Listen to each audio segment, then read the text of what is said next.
Joe Rogan Podcast. Check it out. The Joe Rogan Experience. Train by day, Joe Rogan Podcast by night, all day. Good? And we're up. What's up, Shawn? Good to Well, see you. Good to be back, Joe. Thanks. You're still alive. You've been eating nothing but meat and you're still alive. I am still alive. Fucking doubters be gone. Yeah.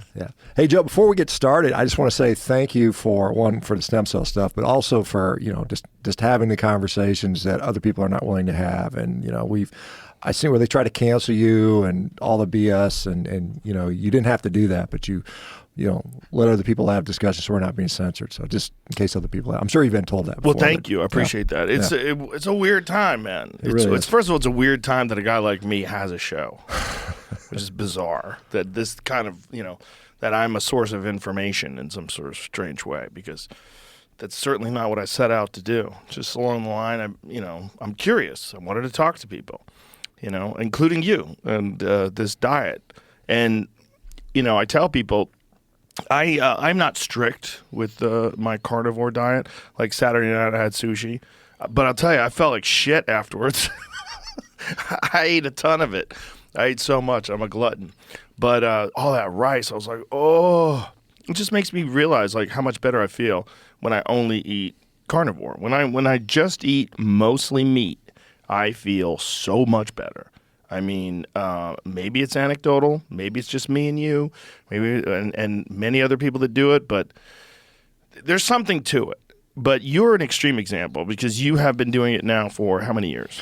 So I'm starting my 8th year. So just 8th year. Yeah. So when I came to see you last time, it was 6 years ago. So I'd been just finished 7 years now. So yeah, it's been a while. And people should know that you're actually a doctor. You're an orthopedic surgeon, and you didn't at one point in time they took your license away because you were providing medical information, but you got it back? Yeah, it was kind of an interesting thing. So when I was practicing medicine, busy orthopedic surgeon, plugging away, doing a thing, and then I started realizing, hey, I can have people avoid surgery by changing their diet. Their pain went away. And I was like, you don't need surgery. Well, that is not what hospitals want you to do. They want you to, keep the engines turning, so to speak. And so I, said, hey, look, I want to practice some lifestyle stuff. And that ended up, leading to a long battle with myself in the hospital.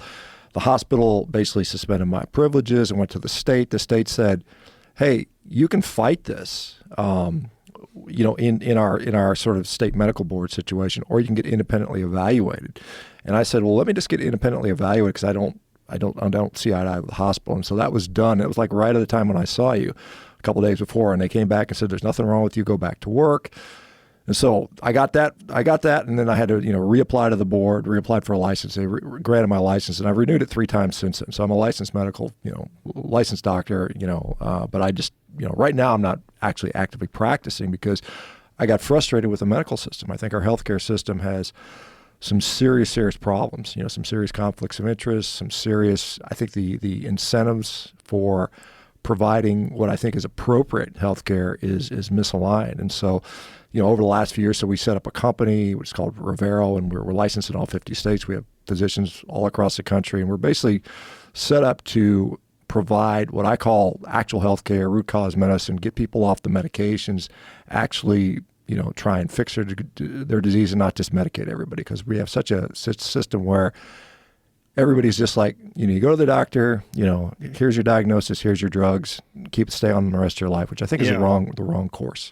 Yeah, I couldn't agree more. What's the name of the company again? So the company's called Rivero, Revero, and so we raise a bunch of money from crowdfunding and also a bunch of venture capitalists, and so we've been basically building that. We've got thousands of people that are basically on the waiting list. We launch in a couple of weeks, and so so like I said, it's going to be something that I think will provide healthcare as it should be, instead of, like I said, just the symptom management, putting Band-Aids on stuff, actually getting people healthy. Because I think a lot of diseases are reversible, and we've seen that all the time. We see that pretty frequently. Well, that's one of the most fascinating things about this carnivore diet is how many, albeit anecdotal stories, you have of people that had all these different conditions, chronic pain, rheumatoid arthritis, chronic fatigue, all these different issues, skin issues, eczema, all these different things that they were treating with medication. It wasn't working. They were experiencing side effects.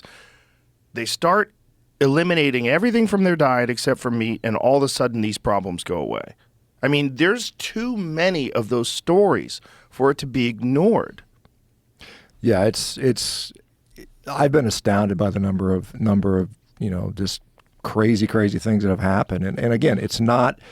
It's not that that is the most profound, rigorous type of science that you can do, but you can't ignore it at this point. There are literally probably hundreds of thousands of people now tried. I've been all over the world now talking about this, and I get people from Germany and Greece and China and Japan and Africa that have all done this, and they all say the same thing. Look, I was sick and now I'm not sick anymore. And so whether or not that is enough evidence to say this is a good treatment, I can't say that, but you can't deny it's happening. And I've been trying to get research done. In fact, there was a study done out of Harvard University 2 years ago. I don't know if you saw that. So there's a guy named David Ludwig who is a senior author.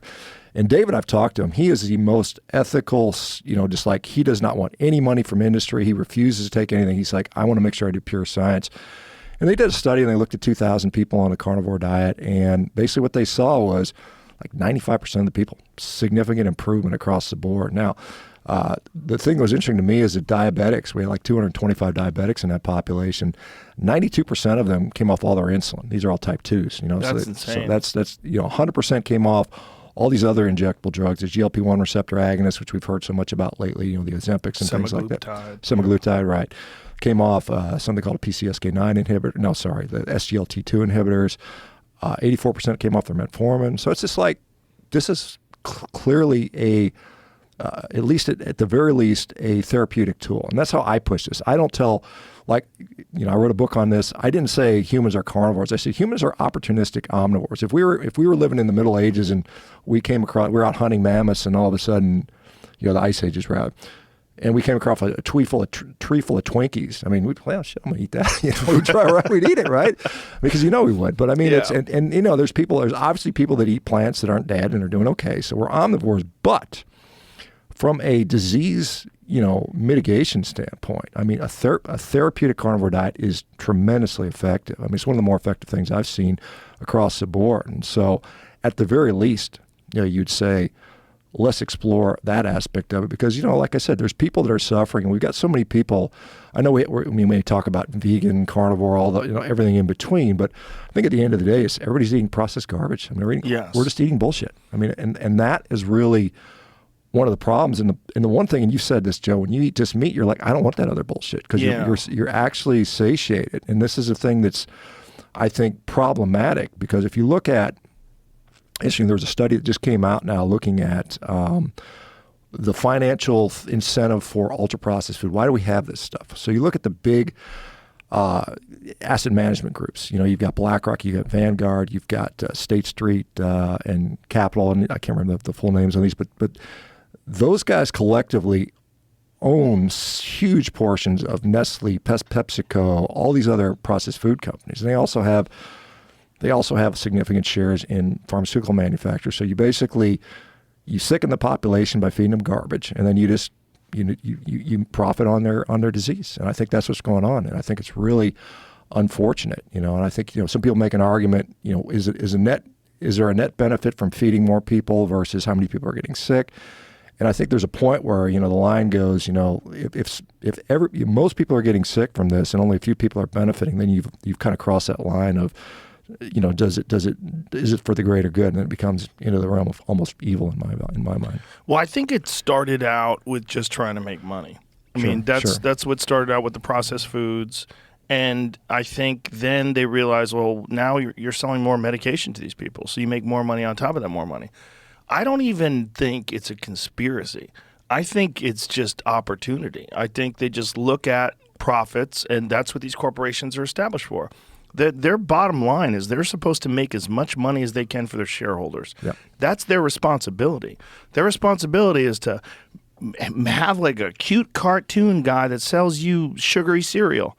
Because, when I was a kid, that's what I wanted. I want Cocoa Puffs. Right, I wanted Captain Crunch. Frankenberry. All that stuff. Yeah, I mean, there's a reason why all that garbage is like, it's so addictive. It's so delicious, and it's clearly targeted for young people. Clearly. Yeah, I mean, that paper that I talked about, and I think, it's in that list that I give Jamie, but it basically says this is the whole thing. They make tremendous short-term profits for their shareholders, and that's why they do it. So it's clearly financially driven. You can't blame them. I mean, this is what any business wants to do. It wants to be successful. So it's about making money, like everything is, really. Yeah, that's what they do. I think the cutting the bullshit out is the biggest factor in this whole carnivore diet thing. I really do. I mean, I definitely think there's obviously meat itself. Regardless of the bullshit and the propaganda, meat is the most nutrient-dense food you can eat. All this crap where they say that meat causes cancer. If meat caused cancer, most people would have cancer. 95+% of the population on Earth eats meat. And all this propaganda you hear about, you're going to get cancer, diseases are going to go, all these different things. It does not seem to be the case in people that just eat meat. When you're looking at my experience, I have not, and again, anecdotal, I've never met anybody that went on this diet that didn't have a positive result. Everybody that I know that goes on this diet, now clearly, there's genetic differences. Some people have, definitely there's people that have that Lone Star tick issue, where a buddy of mine has that. He got bit by a tick, and he developed an allergy to red meat. It's a real pain in the ass for him. And it went away. He had it for a year, and it went away, and it started to come back again. But that's rare. For most people, red meat is a very nutrient-dense food. Yeah, that's absolutely clear. I mean, and your point is, if you get rid of the garbage, you're gonna have a benefit, whatever diet you go on. I think that's clear. And when we talk about, because you mentioned you're not totally strict, I am, fairly strict, but I'm not religious about it. I don't sit there like, for instance, my son's birthday was, a couple of days ago on Thanksgiving. Cake? I had a piece of pumpkin pie, man. Nice. So I hadn't had that in 10 years, but I'm like, no big deal. I didn't die, but it's not, like I said, my diet literally is probably 98% red meat. I mean, I just eat steaks every day. It's kind of crazy. Well, the videos are hilarious of you eating steaks, listening to vegan propaganda. Just you have a big cutting board and a giant cleaver, and you're slicing off pieces of tri-tip while you're watching vegan propaganda and smiling. Yeah, it's pretty fun to do that stuff, and I definitely, like I said, if there's anybody that has, like I said, if I'm wrong, I mean, it'll be clear that I've been eating meat like significantly for many, many years. I put a lot of that on video. But, one of the interesting things is, because the backlash you often hear is, what about cholesterol? Because I think that is a really important thing. I really wanted to talk about that. Yeah, awesome. Because there's some, I think you saw that thing about the Oreo cookies. Did you see that? Yes, Joe? I did. Yeah, let's talk about that. So anyway, there's a little backstory on this. And last time I mentioned a guy named Dave Feldman, and he was a guy that, he's an engineer, pretty smart guy, and he goes on a low carb, higher fat diet, and his cholesterol, he feels great. He's like, oh my God, everything feels great, but his cholesterol shoots through the roof. And he's like, oh my God, I'm going to die, right? So he's freaked out about this stuff. And he starts looking into it very mechanistically and spending years and years and years studying this stuff. And finally puts together this sort of theory, and it's still theory, but there's a lot of evidence showing that it's probably likely true, called the lean mass hyperresponder, and there's something called a lipid energy model. And so what this Oreo cookie thing is another researcher. He's a PhD from Oxford. He's also finishing his medical degree at Harvard, and his name's Nick Norwitz. And he basically said, look, this lipid energy model works like this. When you cut carbs low and you get lean, right? Your body says, hey, there's not a lot of energy in my cells. My liver glycogen isn't full. My muscles aren't full of energy. So I need to get energy there somehow. And so what happens is the liver starts sending fat out into the bloodstream, like so you have energy to work, right? And so what he's showing is that if I just add Oreo cookies or some other energy-dense, maybe junk food in there, the body will say, hey, I've got plenty of energy now, so the liver shuts down. It doesn't traffic the cholesterol anymore, or the triglycerides and the cholesterol. So that sort of validates what's going on here. And so, but the question is it bad if my cholesterol is really high, but I'm fit, I'm lean, I don't have diabetes, I don't have prediabetes, I don't have insulin resistance, I don't have high blood pressure, I'm otherwise metabolically healthy, because you see these people. So you see they're lean athletes.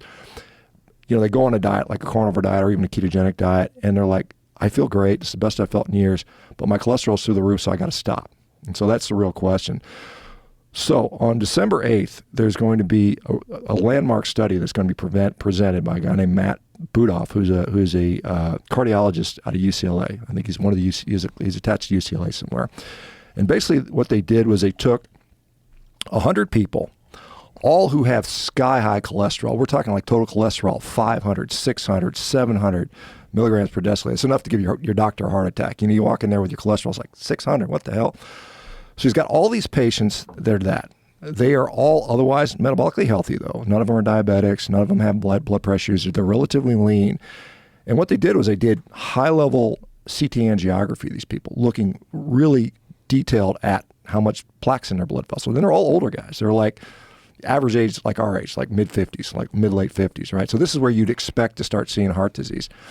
And when they did that scan, almost none of them had any level of significant, vascular disease. They were like clean arteries. And so what they're doing is they're running them for a year, and then they're going to repeat the study, right? And say, in 1 year, has anything occurred? Now, the criticism of that will be that, it takes 20 years to do that. But Matt Budoff is like the world-leading expert on how fast vascular disease develops, right? And so he's a guy that designed the study. He knows this stuff.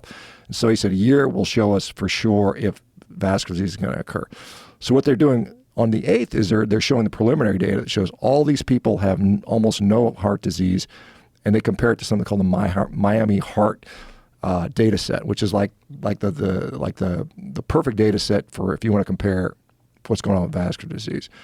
And so in February, they'll finish up the collection of data, and then we'll get to see what happens after a year. Now, I suspect what will happen is they'll show no progression, little progression, or even reversal, which would be shocking because all these people are saying cholesterol causes heart disease. Because if you listen to guys like, because I know you got Peter T on here, and he says, look, it's just a matter of how much cholesterol over how much time. If it's high for a long period of time, you're going to get heart disease.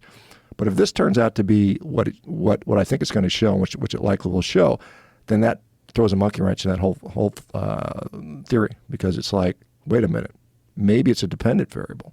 Maybe if you're not fat, out of shape, have high blood pressure and diabetes, that LDL cholesterol being high is not as much of a problem as we thought it was, which is, that's paradigm shifting, quite honestly. Where did the theory of LDL cholesterol being bad for you come from? Well, that goes back into when they started looking at cholesterol, this is in rabbits, way back in the 1920s or something like that. They started feeding rabbits high cholesterol diets, and the rabbits got heart disease.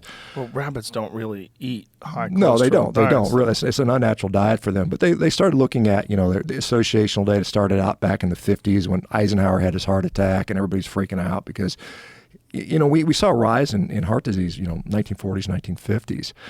And it's been a number one killer in Western populations since then. And so, a guy named Ansel Keys was one of the ones that started promoting that theory. They did associational studies where they say, well, look at these countries. They eat a lot of saturated fat and they have a high cholesterol, and they die more commonly out of heart disease. And so that basically data has been done over and over again. They've done Mendelian randomization studies, which there's some problems with those types of things. They've done studies where they can show that, we can lower cholesterol and cardiovascular disease decreases. So we know that, that's the whole premise behind statin drugs. Some people think it's a pleomorphic effect, or it's like a side effect, like maybe it's decreasing the inflammation. And by decreasing the inflammation, you're actually improving heart disease. But there's been, there's a ton of evidence that would point to, yes, that is what's going on. Now, what I would say is, again, you're looking at a general population. And the other thing is all-cause mortality. So clearly there's a lot of evidence that points to, like normally they like your total cholesterol below like 190, LDL below 100, something like that. But if we look at like population studies and all-cause mortality, cancer, heart disease, dementia, infectious disease, so on and so forth, the people with higher cholesterol actually live longer. They're the ones that live longer. And so the question is, maybe I won't get a heart attack, but I'm going to get cancer instead because my cholesterol is too low, perhaps. Now, the critics of that will say it's reverse causality. It's like, well, the only reason your cholesterol was low was because you had cancer, right? And cancer is making your cholesterol go down because cholesterol, LDL cholesterol, and some of the other lipoproteins actually have a function. They participate in our immune response. So it's there for a reason. It's not just for the hell of it, right? We have a reason for this stuff. And so that, but there's a plethora of studies on this stuff. Some of it's been paid for by the pharmaceutical industries, which, of course, there's a little bit of conflict of interest in some of that, I would imagine. But again, if you talk to 99% of the cardiologists, they'll be on board with this. But like I said, this sort of population, which we never studied, we have no data on these people. It's like if you go on a carnivore diet, and Joe, I know you've gotten lean, you feel good, probably your blood pressure is good, probably your glucose is good. Does that mean it's dangerous for you? And the answer is we don't know yet, but this study will shed a ton of light on this. And so this is coming out.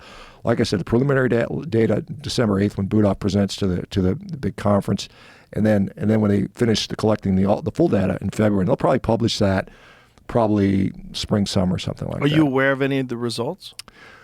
I'm aware of the preliminary data, right? And I talked to the researchers, and they're like, man, they know the results, but they don't want to share it because they don't want the cat getting out of the bag early. But we're going to get it on December 8th, and basically it's going to what I think I'm 90% certain what it's going to show is people with super high cholesterol that are otherwise super lean and healthy compared to the average population have less risk for cardiovascular disease based on this data. That's what I think is going to happen. Now, we'll know for sure on December 8th when Budoff presents. There's also an issue with dietary cholesterol and what dietary cholesterol, how it shows up in the body. People have this assumption that when you consume dietary cholesterol, it raises cholesterol that you can measure in the blood. Yeah, that's been shown to be completely. In fact, 2015 USDA said no, cholesterol does not cause elevated cholesterol in the blood. That's been shown not to be the case. Now, which is fascinating. Which is fascinating, right? But what they will say is saturated fat, which often runs with cholesterol because the only place you get cholesterol is in animal products, and very often you'll get saturated fat in animal products. And so they'll say, but it's not the cholesterol, but it's actually the saturated fat. But we know that saturated fat was demonized by the sugar industry. Yeah, that bullshit study that they put out in the 1960s, where they paid these guys the equivalent of $50,000 today to lie. Yeah, I mean that clearly happened. That was Harvard University, where they basically took a bunch of money to basically demonize fat and protect sugar, and I think that's been going on which is wild. The sugar industry bribed those doctors, and that information has been the basis that people have been making recommendations on forever on a fraudulent study. And still to this day, doctors will cite that not knowing it. And when you tell them about it, they're like, what are you talking about? And then you'll pull it up on Google, and they just go, huh, what is this? Yeah. Like, there's so many doctors that aren't aware that the demonization of saturated fat was specifically caused by these papers, by these doctors that were bribed.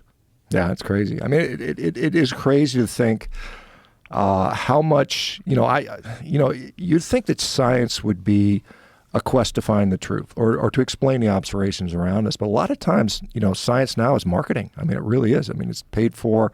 Companies are going to benefit from this. You think about a lot of these academic institutions, a lot of their funding comes through industry, and they don't get funding if they don't get the results that they're getting paid for. It's even more insidious than that, because the people that are involved in the FDA eventually go and work for these corporations, which is so wild. When you see that happen and you go, oh my God, there's a clear revolving door. It's not like shell corporations or some secret hidden money overseas. No, it's like right in front of your face. These people work for the government. They make these laws and they make these recommendations, and then they go on to get these incredible jobs where they get paid lucrative amounts of money. Yeah, golden parachutes, right? Yeah, it's crazy. That's legal. It's not only, I mean, as you probably know, like the FDA, I mean, corporate capture. I mean, the FDA for new drug approvals, it's like 65% of that budget comes from the pharmaceutical industry itself. So they're paying to regulate themselves, and so it's wild. So it's kind of crazy. And the USDA is not any different, because we talk about our food stuff. I mean, these guys that go on to become, big people in the USDA often do the same thing. They'll go into these food companies, and they'll have the same sort of situation. And so, dirty business. Yeah, I'll tell you, here's an interesting thing. So I've been trying. So like Harvard recently came out with a study, nonsense epidemiology, that red meat is contributing to diabetes, increase your risk for diabetes, right? Yeah. And this is a study done by Harvard. Walter Willett has been the chair. He's been vegetarian. He's been conflicted for years. But basically what they did was they said, well, we're going to count lasagna as red meat. We're going to count sandwiches as red meat. And the people that eat red meat they're overweight, they're smokers. We didn't really correct for that. But the headline is red meat causes diabetes. Meanwhile, you got a study that Harvard did few years ago with David Ludwig says, look, these people are eating nothing but red meat and their diabetes is going away. How can those two things coexist? Well, what I'm trying to do is get an interventional study done. So it's kind of interesting because this is how far what I think the problem is. So I went to something called the NCBA. This is the National Cattlemen's Beef Association. This is supposed to represent all the cattle producers in the United States, right? And there's something called the beef checkoff. You remember that? Beef, it's what's for dinner. You remember that thing? It was like Robert Mitchum back in '92, and then I think Sam Elliott. They got great voices, right? Beef, it's what's for dinner. That type of thing. So this is what they're supposed to do. So they collect. As part of the beef checkoff, like every time a cow moves in the United States, like if you're a cattle rancher and you sell your cow, you got to pay $1. If it goes to a slaughter facility, it's got to pay $1. If it goes to a feed yard, it's got to pay $1. So every year, and there's like roughly we slaughter about 34 million head of cattle every year in the United States, which, interestingly, India slaughters more cattle than we do, which I didn't know that, but they do. Yeah, they slaughter 38 million head of cattle every year. And you think about India, that's like they're all vegetarian and eating cows. They export most of that, but they have the biggest herd of cattle in the world in India. There's 300 million head of cattle in India. That's insane. I thought. Yeah. So United States, they're sacred. Well, they are in some parts of India, right? But they actually slaughter more cattle in India than we do in the United States. And they export a lot of it. There's something like southern India, they'll eat a little bit of beef. In fact, there's a lot of carnivores in India right now. It's kind of crazy. I did conferences in India, and it's just like, wow, it's kind of a growing movement down there. But back to the point. So we've got this beef checkoff system. So every cattle rancher, they pay $1, right? And then so at the end of the year, they collect $30, $40, $50 million a year. It's supposed to be to promote beef, like beef, it's what's for dinner, to do research and all that stuff. And so the U.S. Cattlemen's Association, which represents the cattle producers, but the NCBA represents Cargill and Tyson and the packing things, and so there's a little conflict between that. But they have all the money, and I went to those guys to the beef checkoff, and I said, hey, look, we want to spend a little bit of money to do a study on beef versus diabetes because we know the results are going to be. The people they're going to go on an all meat diet or close to all meat diet, and their diabetes is going to go away. It's simple, and it takes all the confusion out. Because whenever you do you hear all these dietary studies, it's like, oh, but he was eating hamburgers and French fries, and there's all this confounder. Right. So it's like you can't really test it. I'm like, the perfect way to test if meat is healthy or not is to just put them on a damn carnivore diet and see what happens. It's the only way to test it. Because if you do an epidemiology study and you don't account for sugary drink, Coca-Cola, bread, pasta, lasagna. Yeah, that's what Harvard did recently. They didn't account for sugar intake when they said beef causes diabetes. I'm like, you got to be kidding me. You're not even counting sugar? That's so crazy. Right, but they get this published, and this is really bad science, and guys like John Anitis, who's one of the most cited scientists in the world, has basically said, all this epidemiology we're doing, we're just wasting money. It's not telling us anything. This is all garbage. But they keep doing it over and over again because they generate headlines, the headlines they want. But anyway, back to this beef checkoff thing. So I said, hey, look, every year you award money, hundreds of thousands, tens of millions of dollars to promote beef. I said, let's get a little bit of money to do a research study on diabetes. And they literally said, no, we're not interested in doing that. And I'm like, you got to be kidding me. The beef industry is taking a beating right now. You listen to it, it's like, everybody wants to get rid of beef. The cow farts are boiling the oceans, and it's going to kill you. It's going to give you cancer, which all of it's is largely nonsense. And this is, in my view, this type of study would clearly demonstrate that not only does beef not cause diabetes. In fact, I talked to the CEO of the NCBA 2 years ago. I sat down, I presented in front of the California Cattlemen's Association, and literally the president of the association stood up and said, I went on a carnivore diet and cured my diabetes. It's like, yeah, it's clear. And the guy said, yeah, I get it. We're going to help you out. We're going to get this going. I heard nothing from these guys. So what I think is going on is the USDA kind of oversees all these checkoffs, and they just kind of say, look, you can't say that because we want to promote, because again, they have all these processed food lobbies, Nabisco and PepsiCo sitting on they're on the board, and they're like, if we promote this one food and people stop eating all this processed food, right? Then what are we going to do? We're going to lose a lot of money. You think about it, not that I'm advocating that everybody go on a carnivore diet, because I don't think it's necessary for one, but if you significantly cut back on all these people consuming all this garbage, what does that do economically to this country? I mean, you think about how much money is spent on garbage food, the drugs that are needed to treat that. You're talking, we spent $4 $4.3 trillion a year on healthcare in this country. And what do we get for it? We got one of the sickest populations in the world. Our life expectancy is going down. Everybody's fat. Everybody's depressed. Everybody's on drugs. It's crazy. It is crazy, and it's crazy that they don't look to diet as being the primary cause of that.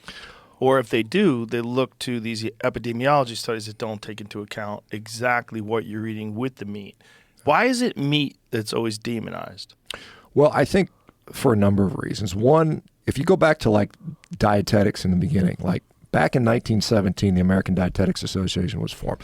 This was formed literally by Seventh-day Adventists. So that from the very, very beginning, the creation of the nutrition science field, these Seventh-day Adventists who are, religiously vegetarians. You go back to the Kellogg's brothers, John Harvey Kellogg, where he's out there, circumcising females and saying we can't eat meat because it's going to make you have sex and make you have lust and masturbate.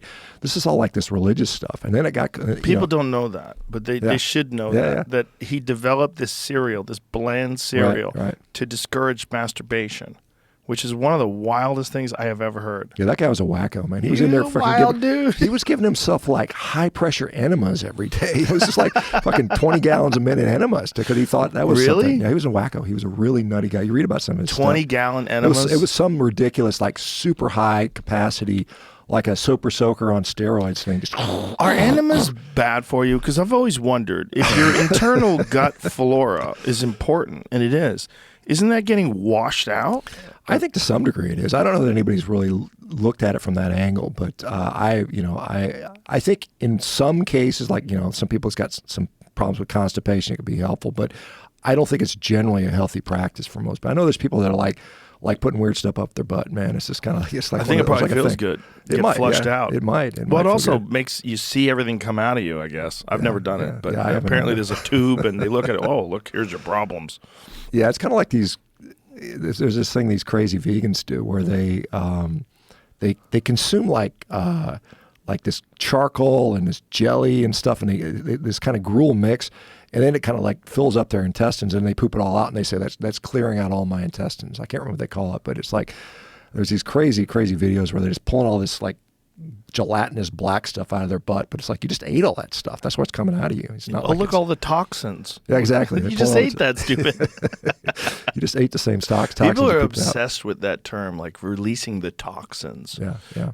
They really think that that's what's happening when you sweat. You get in the sauna, you're releasing the toxins. Like when you're sweating, your body's regulating your heat temperature. Yeah, that's what's going on. You know what clears your toxins? Your fucking liver. Yeah. That's what that thing's for. Yeah, liver, kidneys. And we got a pretty good detox system for sure. You don't need all the smoothie, juice fast detoxes. It's like some of the people that are detoxing when their teeth fall out. They're detoxing their teeth. Well, the other thing is with the smoothie thing is, my God, you're getting so much sugar, and you're getting it in a weird form. Yeah. If you're eating fruit smoothies, you're getting sugar in a very unnatural form. Fruit juices, we used to think that fruit juices are really good for you. Most doctors would agree that fruit juices are very high in sugar. Yeah. And to get it in that sort of liquid dose where it just goes right into your fucking bloodstream and your liver, that's a lot of sugar, man. Well, you think about it because, Joe, you're out hunting all the time. And, when you're going out and you're like, if I had to get food out here, what would I have available to eat? I can tell you what you wouldn't. You wouldn't have all this processed food, but particularly like powder. Like we make powdered sugar, we make powdered flour, and we combine them together, but we've changed the nature of the food so much that it's interesting. I saw Darius Mozaffarian, who's a researcher at Tufts, he's the guy that put out the study that says, or was part of the study that said, Lucky Charms are healthier than eggs. You saw that last year. That's total BS, right? Hilarious. But one thing he did point out was that over the last 20 years or so, we haven't really been eating much more calories than we were. Like from the 1960s to about 2000, we ate more calories, and maybe that explains why everybody got fat. But since that time, we really haven't eaten much more, but we've eaten so much more ultra-processed food. And in fact, right now, the U.S. diet is close to 70% ultra-processed, which you think about, it's like crazy, and our kids are getting fat. But one thing that's interesting is because you're talking about the microbiome, right, our gut flora. When you eat like whole food, it goes farther down your digestive tract, and then our microbiome actually consumes some of it. Up to 22% of our calories can be consumed by our microbiome. But when you're just eating sugar, it goes straight in you. So those calories, your gut microbiome doesn't get any of that. So it's like you're absorbing more calories. So just by changing the quality of the food, you're changing how many calories you absorb, and that is what some people say is part of what leads to this obesity thing. But we know, like for instance, well, here's another thing. The USDA came out with a study 3 months ago. 91% processed food diet is healthy. This is what they're pushing, trying to get us, because they're trying to position us to say. What was this study? This was the USDA put it out. It was probably, I think it was the Nova study. I might have that on there, Jamie, but it's basically because there's starting to be backlash against ultra processed foods. I mean, like South America is starting to ban this stuff, which I think, I'm not for banning food. I mean, I think that gets into, freedom of choice and things like that. So you shouldn't ban, just like you can still smoke if you want to. It's not the best for you, so you don't want to do that. But at the same point, they're saying like this stuff there's a lot of backlash. And like people like myself and probably you and others just saying, look, this ultra processed garbage is literally killing us. It's making us crazy. It's making us depressed. All these people with mental health disorders, a lot of that nutrition is part of that, and we can talk about that. But what they're seeing is there's a backlash against that. Yeah, so that's a Nova Dietary guidelines meet Nova, developing a menu for a healthy dietary pattern using ultra processed foods. So they're basically saying, hey, how do we make people eat more processed food and make it quote unquote healthy? And they showed that they could make a diet that's like 91% ultra processed foods and still be quote unquote healthy. Look at what it says here. It says the purpose of this proof of concept study was to determine the feasibility of building a menu that aligns with the recommendations for a healthy dietary pattern from the 2020 DGA and includes a over 80%, what is that, KCAL? Kilocalories. Kilocalories from UPF, ultra-processed foods, as defined by Nova, designed to accomplish this objective. We first developed a list of foods that fit Nova criteria for UPF, ultra-processed foods, fit within a dietary patterns in the 2020 DGA and are commonly consumed by Americans. We then use these foods to develop a what is that, 7D? What does that mean? 7 day. 7-day, 2,000 kilocalorie menu modeled on the My Pyramid sample menus and assess this menu for nutrient content as well as for diet quality using the Healthy Eating Index. The results in the ultra-processed DGA menu that was created, 91% of the kilocalories were from ultra-processed food or Nova Category 4. The HEI 215 score was 86 out of a possible 100 points. The sample menu did not achieve a perfect score due primarily to excess sodium and an insufficient amount of whole grains. This menu provided adequate amounts of all macro and micronutrients except vitamin D, vitamin E, and choline. Conclusions. Healthy dietary patterns can include most of their energy from ultra-processed foods, still receive a high diet quality score, and contain adequate amounts of most macro and micronutrients. Boy. Right. So remember, USDA, the guys that go there, they leave USDA and they go sit on the board of directors at Nabisco and PepsiCo. And so this is really, I think what this is. It's positioning us as a society to accept that ultra-processed foods are our food. It's really human pet food. I mean, you see what happens to our pets. Yes. And everybody's fat, so we're going to still eat. We're going to say, well, it's still okay. If it's okay if you eat your human dog chow or your human chow, just keep doing that. Don't ask questions. And oh, by the way, here's an Ozempic shot or a semaglutide shot. Semaglutide shot will give you to kind of keep you chilled out. So it's really, I mean, it's almost sinister in a way. It's very bizarre. It's very bizarre that this isn't challenged. And that shows you how captured our food industry really is. The fact that that's not challenged, the fact that our health guidelines aren't set on, hey, what you should be eating is what human beings are designed to eat in nature. Yeah. Well, I mean, which is real food. I mean, my opinion on dietary guidelines, because we have a USDA that meets every 5 years. And by the way, so the USDA dietary guidelines panel, did you see there's a physician from Harvard named Fatima Stamford, right? And she went on 60 Minutes and said, obesity has nothing to do with diet. It has nothing to do with exercise. It's all disease and genetic, and there's nothing you can literally do. And she's also sponsored by Novo Nordisk, who makes Ozempic, right? And she's on there. And she's also a member of the U.S. Dietary Guidelines panel. So 95% of the people that sit on the U.S. Dietary Guidelines panel today, for this next one when they're going to come up for the 2025 guidelines, all have financial ties to processed food companies. Yeah. Which, I mean, you think about it, it's just like, this is crazy. So That's so wild. So if you go to like Brazil's dietary guidelines, or at least the one they released a few years ago, it was like, here's what you should do.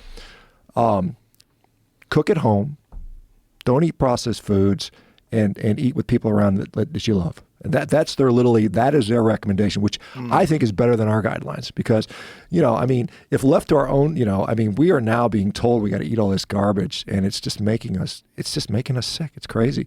And I think, I mean, it's like, this is the most, can you remember a time, because you and I grew up the same time, we're like, I turned 57 in 6 weeks. And I'm like, 56. So we grew up the same time. Back when we were kids, I mean, it's like when we were kids, we all watched the same fucking shows because there was nothing else on, right? There was the CBS, ABC, NBC, and maybe like PBS, right? And maybe a local news station. That's all you had. So we're all watching Gilligan's Island and the Brady Bunch and Dukes of Hazzards and Charlie's Angels and stuff like that. And everybody had the same thing. But now it's so fractionated. Everybody's divided. I mean, I don't know. I can't remember a time when this country's been more divided. I mean, can you? I mean, It's just like every single issue. Palestine, Israel, COVID, shot, not shot, climate change, no climate change. It's like everything's a war. It's like crazy. But I think part of that is, I mean, I don't think half people's brains work anymore. I mean, because we're just so nutrient deprived. I think that's really true. And it sounds crazy to say because people, that's not it. No, it's social media. It's this. I think the mental health aspects of social media, which are significant, there's real mental health issues involved in these posts and commenting and seeking things that outrage you. I think it's exacerbated by people's poor physical health. Oh, sure. It's like, I'm going to go back to mental health a little bit. So there is another guy at Harvard. His name's Dr. Chris Palmer. He's a good dude. He's like an Indiana country boy, but he's at Harvard. And he just wrote a book called Brain Energy, where he talks about how nutrition and metabolism significantly affect mental health disorders. And, we've got something like 25% of Americans are on a drug for mental health, which is insane. I mean, it's like, how the hell do we make it through millions of years as a species, or hundreds of thousands of years, rather.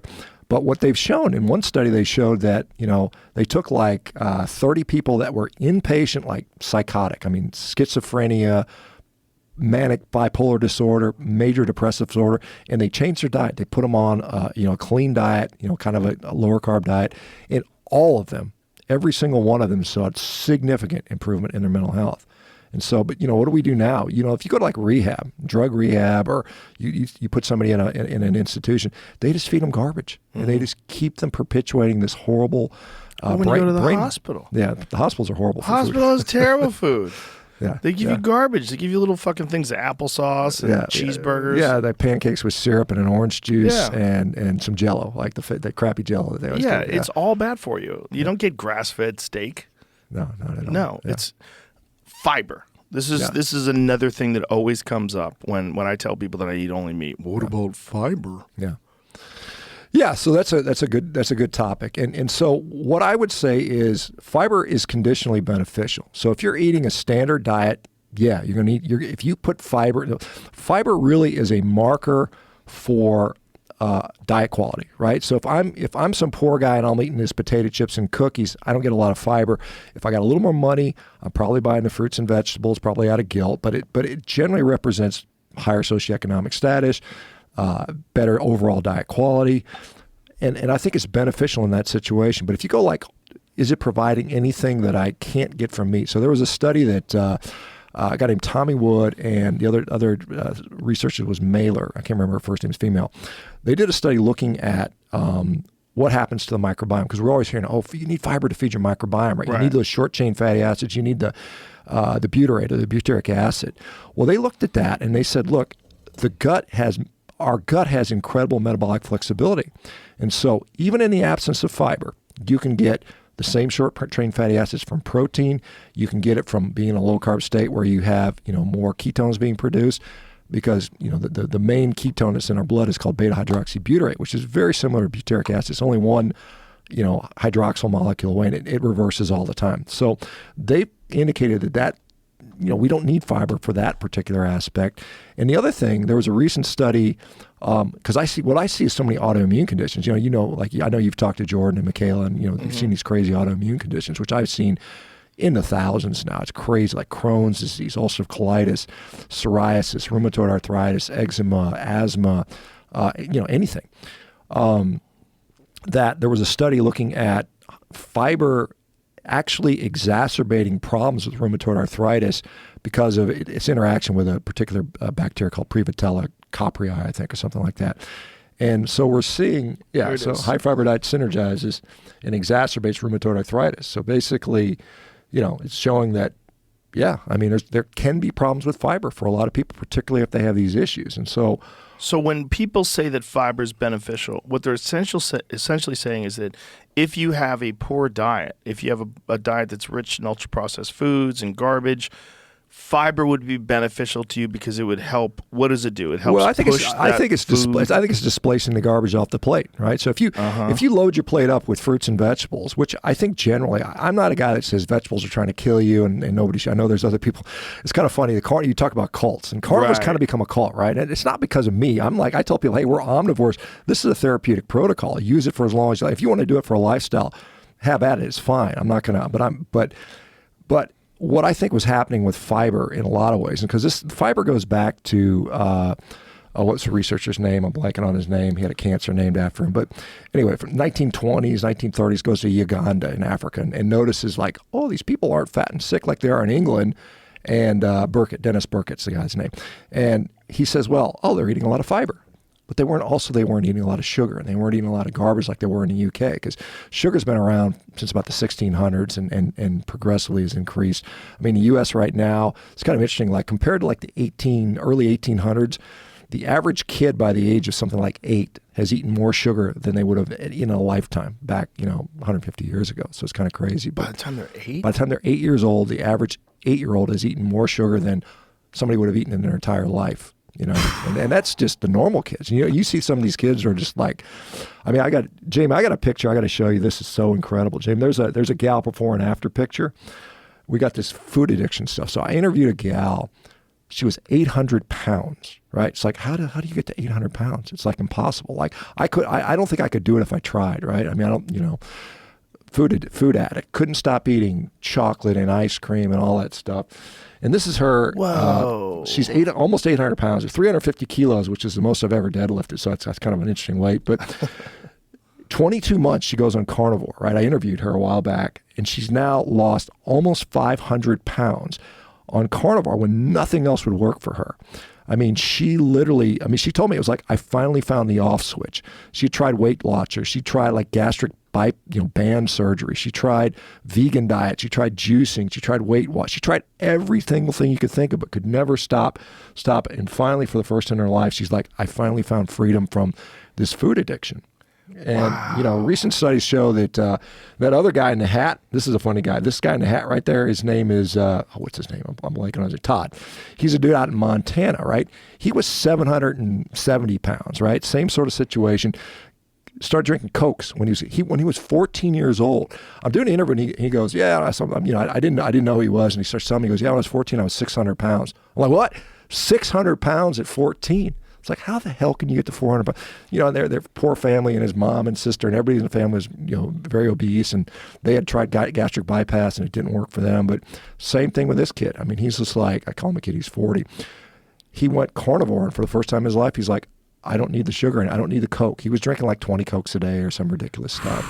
And he just blew up, and he could not stop and this is why, one of the reasons I think they know this. The food industry knows they're making addictive food. They clearly know that. In fact, I had a gal who worked for one of the major food manufacturing companies, and her job, she was a chemist, and her job was to design food to be as addictive as possible. And she literally told me that. She goes, I can no longer live with the guilt, and I want to come work for you guys.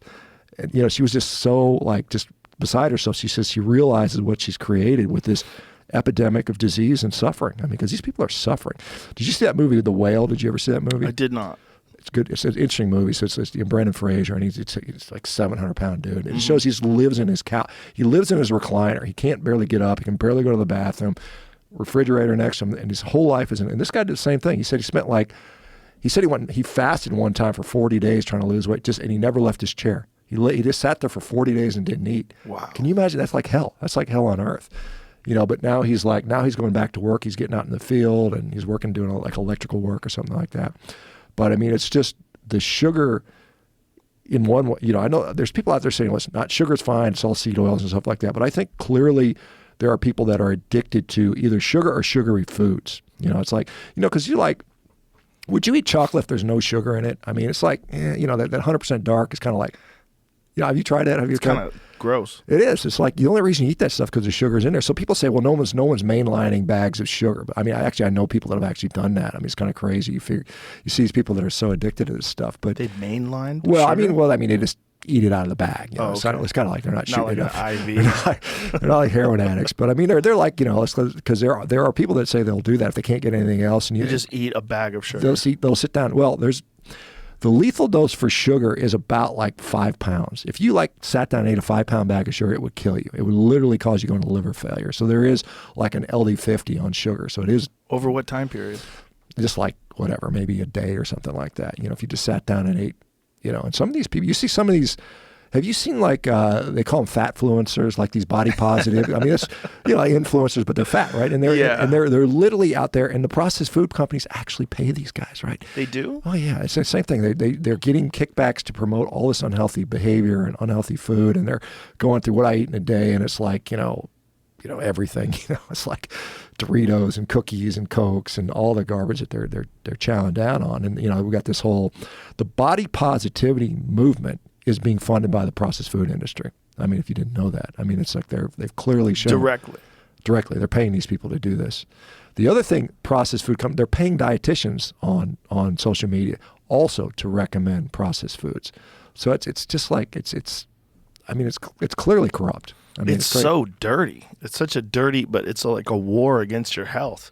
And they're the enemy. They're the propagandists. Well, and then they want to, you've seen this stuff. Like they come off to you, they say, oh, he's a racist or he's a right-wing fascist or something like that. Because you're like, I don't want to be sick and fat.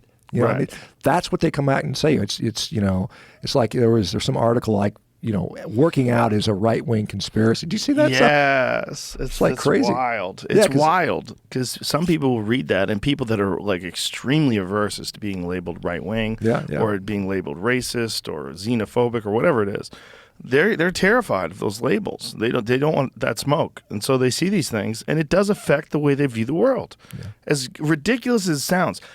And maybe one article won't do it, but if you see enough of them over time, you will associate that activity with some sort of problematic label that could be put on you, which is incredible that we're so easily influenced.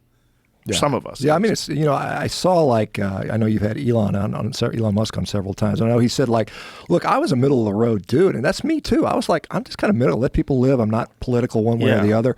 And all of a sudden, the whole spectrum just shifts way over. And it's like if you're not promoting like craziness, you're all of a sudden you're a far right person, racist, crazy person. I've always been left wing, which is really crazy. But the left moved so far away from what the left used to be. Yeah, now you're a fascist. Now I'm an alt-right influencer. Yeah, I've seen people label me as an alt-right person. I'm like, that is so wild that they can do that with a straight face. Because I've said, hey, maybe we should look into universal basic income. Maybe we should look into universal health care. I think education should be free. I think we should subsidize the schools, and we should fix the roads, and we should fucking fix inner cities, and we should, if you're going to use tax dollars, and if I thought my tax dollars were being used very appropriately in that way, I'd be 100% in favor of all that stuff. If I thought it really was an overall benefit to society. The problem is bureaucracy and big government is insanely inefficient. Like if you were talking about, if there was some sort of private industry, and the private industry only profited if something was successful, and they got involved in these particular activities. If they got involved in education, if they got involved in dietary health, and the only way they were profitable is if their methods were effective because there's a free market, that would probably work. But when you get the government involved, all it does is make the government employees more wealthy, it makes the government larger, and it makes them protect that industry. We covered that with the homeless thing in California. if you're not aware, there's people that are working on the homeless. There's like a shitload of them. And some of them are making $250,000 a year. And they are not putting a fucking dent in it. They're not effective at all. In fact, the only thing that I saw that was effective at all in stopping the tents and the homeless situation was when Xi Jinping visited San Francisco. They fucking cleaned it up like that. Like, you could have done this the whole time. What do they do to those people? Where do they put those people, you think? I don't know, but what are they going to do now? Now that Xi Jinping is gone, are they going to, like, take down the fences and let people camp again? Like, you showed that the overall quality of life of the people that live in that city is not important to you. What's important is the view, the optics, when a fucking dictator comes and visits, which is so wild.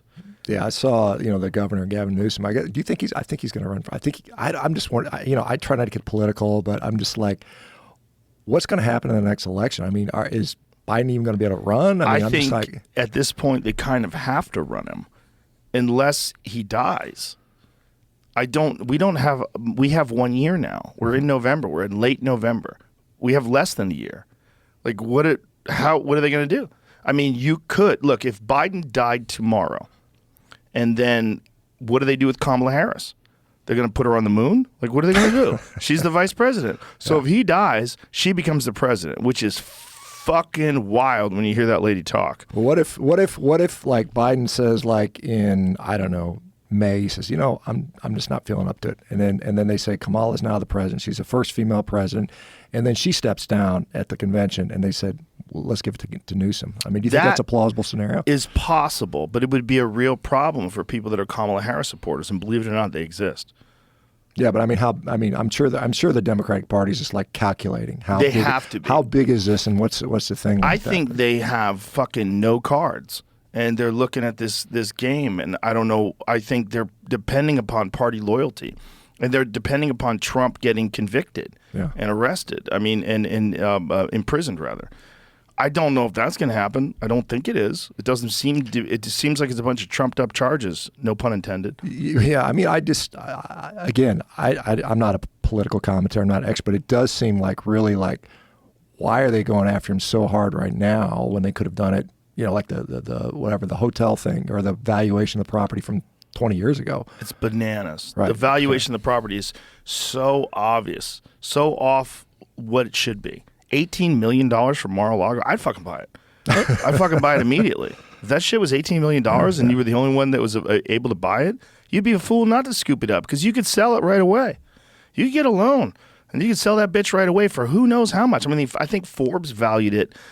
I think it was like well over $700 million. Wow. And Trump thinks it's worth over $1 billion. And he might be right. That's what's crazy. It's a giant piece of property in one of the most valuable pieces of land in all of America. I mean, a house next to him, down the street, a much smaller place, sold for $50. Yeah, so it doesn't make sense. It doesn't make it does make sense if you want to look at banana republic tactics. Yeah, I mean, when you're imprisoning and trying to convict your political opponents. Which is, the problem with that is, even if you think Donald Trump is a crook, even if you think that he should be arrested, this sets a precedent for future presidents. If we get someone who is not just Donald Trump, who has a lot of people in the center that say, hey, his economic policies were effective, his foreign policies were effective, even if I think he's a jerk, maybe that would be better to have a jerk run the country in a way that's better overall than what's being done right now. Even if you looked at that, what if someone further right than him steps in? What if a war breaks out? What if things get even crazier? What if nationalism really upticks? Then you have someone who is now in power that is far right, like has happened all over the world. If that happens and that person, if that precedent has been set for prosecuting your political opponents and going after them with trumped up charges, we have a horrible situation. And that's one of the reasons why we have to stick with the rule of law. We have to stick with the way this country was founded on. These principles were set up because they wanted to mitigate corruption at its base level at every step of the way. They wanted to stretch it out so no one could be an authoritarian dictator and run America. Yeah, because you talk about the backlash, because you saw like recently in Argentina, a guy who's a libertarian one, and just in the Netherlands, which is kind of interesting because they were like, In the Netherlands, they're trying to get rid of cows. They're like, oh, these cows are farting. They're killing the atmosphere. And the farmers were like, we don't like this. And so they had this, I guess, this PVV or PPP party, Freedom Party, and they won that by a landslide. And so, and you saw in Italy, Meloni takes over. So you've got this, I think, backlash coming back. Right. And it depends how far does the pendulum swing back the other way. And you kind of like, I don't know. I mean, day to day to me, it doesn't really affect me that much because I'm not like a political crazy person. But I'm just like, how does it affect my day to day stuff? I mean, a little bit of the COVID stuff, I was a little annoyed by that. I don't know. I know. I was very annoyed by I don't that. know. I just spoke in a conference in Florida, and I had Robert Malone sitting next to me in the car when he was going out there, and I just kind of saw some of the craziness there. And I know that's a really sensitive issue, but it's sensitive, but it shouldn't be. Yeah. It should be sensitive the other way. Everyone at this point in time should realize that we got hoodwinked. Yeah. Everyone should realize that it was an overall net negative for children that got kept out of schools, masks, all the shit that we saw that went on. Forget about just the vaccines, the lockdowns, just what they did, the closing of businesses, the essential businesses, that they had big chains labeled as essential, but these small mom and pop stores were forced to go under. People had worked their whole lives to develop these businesses, and they took them away from them. And it's fucked up. And the fact that no one is outraged still, and that this narrative has been allowed to be portrayed through the mass media, that this isn't a major problem, and that this cannot happen again. Like, this is fucking madness, man. Yeah, it's like you said, the shirt I'm wearing here. This is from my jiu-jitsu coach. This guy's named Greg Anderson. He was a I know that dude. Oh, you know I Greg? follow him on He's Instagram. He's a good guy. So he special forces or special operations rather, Army Ranger, 15 tours overseas, comes back as a Seattle cop. And during the pandemic, and they were like, hey, you need to go arrest this lady for doing people's nails at her home. And he's like, I'm not doing that. This is total bullshit, right? And he made a video, and it went viral. Yeah. And the cops, the Seattle police commissioner said, hey, Greg, we agree in principle what you're saying, but you got to take down that video. Like and he just said, no, fuck you, I'm not going to do it. So they fired him. And so he got like a GoFundMe page, and he raised a bunch of money, and he opened a jiu-jitsu studio and a CrossFit gym. He's like, I make more money now as a jiu-jitsu guy than I ever did as a cop. So he's great online too. He's very wise. He's a good guy, and he always beats my ass whenever I roll against him. He always armbars me, that motherfucker, man. It's just course. It's just like one round I got to like within 2 seconds of the round, and he hit and got me, and he got me in the last second. So it's kind of like, well, that's the process. Yeah, exactly. I mean, one day you'll be doing that to people. You can stay healthy. Hopefully, if I stay and that's healthy. what the stem cells are for today. Yeah, exactly. Well, and appreciate it. I guess we may chat about that. So you've been doing stem cells for a while, right, Joe? I've cured some really serious injuries with stem cells. Yeah, that I was told needed surgery. Yeah, that's the interesting thing, because I'm an orthopedic surgeon, right? I replace knees and hips and shoulders and all that stuff over the years. And the orthopedic academy says stem cells don't really work. And so, but the question is it because, again, there's a conflict of interest there? Because if you're not getting surgery because you're getting stem cells, I'm losing out on, shoulder arthroscopy money, right? So, I mean, there's a little bit of a conflict of interest there. So I go in it with a little bit of skepticism, but I'm open-minded, and we'll see. Like I said, if I notice, because I want to get back to rolling. I mean, the key is you have to not roll for quite a while. Yeah, well, you have to really let that thing heal. Well, what I'm planning on, like I said, I got one of those iron neck deals. You're a fan of that, and I talked to the guy, Robert, I think is the head of that company, and it's pretty cool. I was doing it in the hotel room this morning, but I mean, it was just like, I want to, because I got a long neck. I don't know if you can tell I got a pretty long neck. I'm a pretty big, strong guy, but my neck is an area where I didn't really spend a lot of time developing. Because when I played rugby, I'd do some neck bridges and wrestler's bridges, and you'd neck bridge and start bench pressing with the weight on there. But I hadn't done that in years, because I just So then, when I got into jiu-jitsu, and I've been doing, 2 years into it basically, and then I just got dumped, man. I was just like, we were talking about that. I just got landed on my head, dropped on my head and flexed under me on my weight, because I'm about 250, 260, and the other guy was 220, and it's just like that combined weight. It was just like it's a lot of weight. Yeah, so it's one thing. So necks are a real problem. Jean-Jacques Machado always said, "Never trust your neck." Yeah.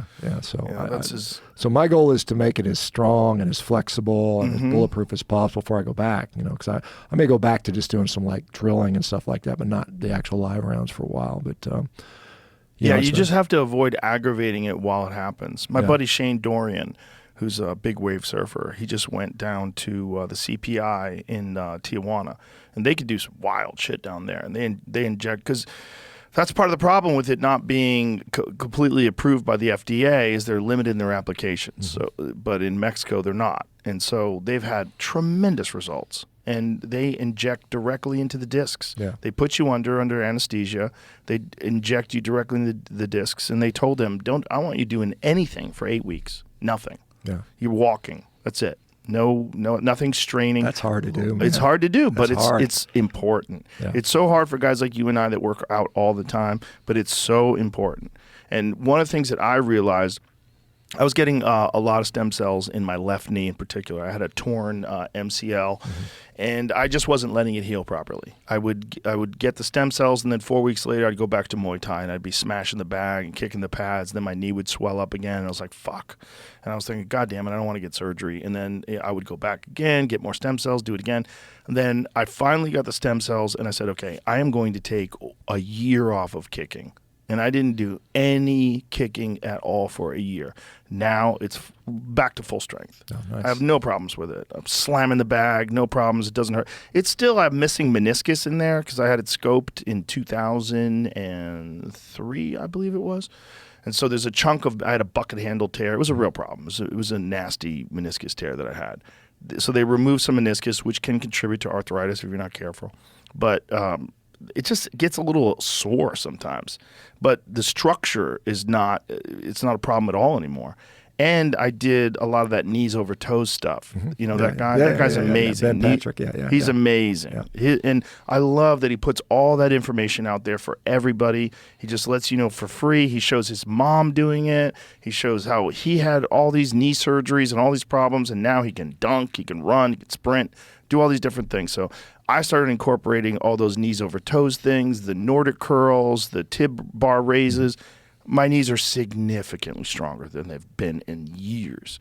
Yeah, I do some of the backwards stuff that he does. I've got a hill. I've got a hill at my house. It's about 80 meters. Do you still do hill sprints, Joe? Do you still do that stuff? No, I haven't done those, but I do a lot of sled work. Yeah. I do a lot of pushing the sled, and I still run a little bit.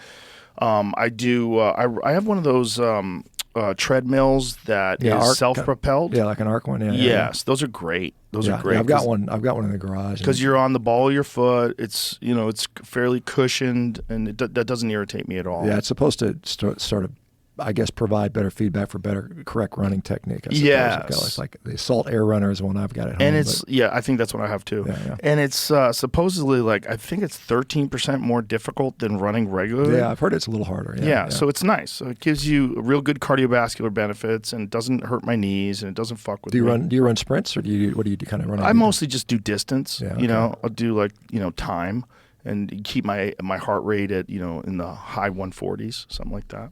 What percentage of, when you say, because you're doing, what percentage of your training is jiu-jitsu versus striking, or grappling versus striking? I haven't been doing much grappling lately, so I've been doing more striking than that. But it was mostly because of my knee, because I just wanted to give it time off. And now that it's better, and then I was going through elk hunting season. And elk hunting season, I didn't want to fuck anything up because when you elk hunt, you have to, you're doing 10, 12 miles a day, and you're doing it in the mountains. So most of my work was, I was doing rucking, I was doing a lot of farmer's carries, I was doing elevated treadmill with weight on my back. I was doing a lot of things like that is just designed, Stairmaster. I was doing all the different knees over toes stuff, box steps, all these different things just specifically to condition my legs for the mountains. And I didn't want to fuck my knees up. But that's over, so now I can go back to jiu-jitsu again. Got it. Yeah, I was just wondering, because you got a black belt, you've been doing it for, 30 years or something? Forever, yeah. So you kind of you figure out, I'm still in a learning phase. So I'm the biggest problem for me is I can't get in as enough as I want to hit that learning curve. And so I'm just the big thing is drilling. Yeah. Drilling is everything. And everybody loves to roll because it's so fun. Yeah, exactly. It's so fun. But really drilling and live drills, and especially if you get good training partners. Good training partners are everything. Someone who gives you 50%, 60% resistance.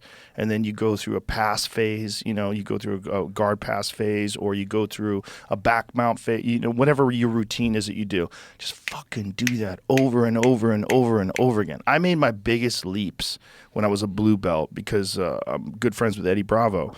And he and I would drill twice a week. We would just get together and nothing but drill. Nothing but drill.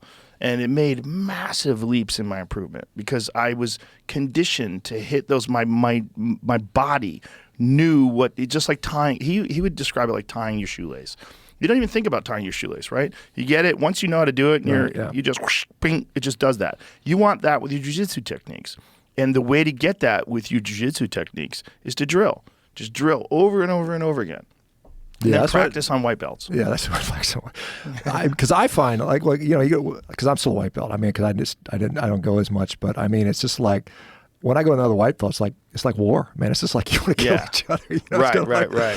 So you got to learn how to be playful. That's the Gracies always say. Keep it playful. I try to play like I have my better roles with the higher belts, like the black belts, because they know like they can dial it back in there. Yes. It's just kind of like they kind of let you work a little bit. So that's really, and I always try to get the harder ones because I'm a big guy and I like, That's a problem too, is that you're so big. Yeah. When big guys, it's hard for them to learn. That's like a big guy that has a guard is so fucking dangerous. Yeah. That's why Fabricio Verdum was so dangerous, because he was a heavyweight, a giant guy who had a lethal guard. Because it's so rare. Because big guys can just get on top. They get on top and smash the smaller people, and that's fun. Yeah. And so they do that more often than not. And it's very rare that you get a big guy that has really sharp technique. Most people say the best jiu-jitsu to learn is learn jiu-jitsu from a smaller person. Mm-hmm. You learn jiu-jitsu from, like one of the Mendez brothers or Hoyler Gracie or someone who's a smaller person physically, Marcelo Garcia. So their technique is just sharp. Has to be, yeah. Has to be. You there's no options. You can't muscle your way around things. How many times have you been caught in an arm bar? You can just fucking yank your arm out. Yeah, if it's a white belt putting on, I usually get out. And usually I like it because then I'm like, I'm going to get out and land on you. Exactly. It's like, but if it's somebody good like Greg, I'm fine. There was a period where I was kind of figuring I was like pushing his lower leg down and catching it between my legs, and I was doing that for a while. And I was kind of defeating him a little bit. Then he of course figured that out and still armbarred me anyway. But that's what being a black belt's all about. How much does he weigh? He's 200-ish, something like that. So that's decent size, It's decent size, but you have a significant advantage over him. I'm usually like I'm like 260ish right now. Usually I'm about 250. I'm a little fat right now, but you gotta learn how to not use that. And it's so counterintuitive. Well, what he says is use it when you need it. I mean, there's times when strength is important, and you don't want to. It's like telling a fast guy, don't be fast. I mean, it's like you want to use what you have to some degree. But that's in competition. Right, what learning and training is supposed to be about is drilling those techniques into your central nervous system, drilling those techniques into your mind and your body,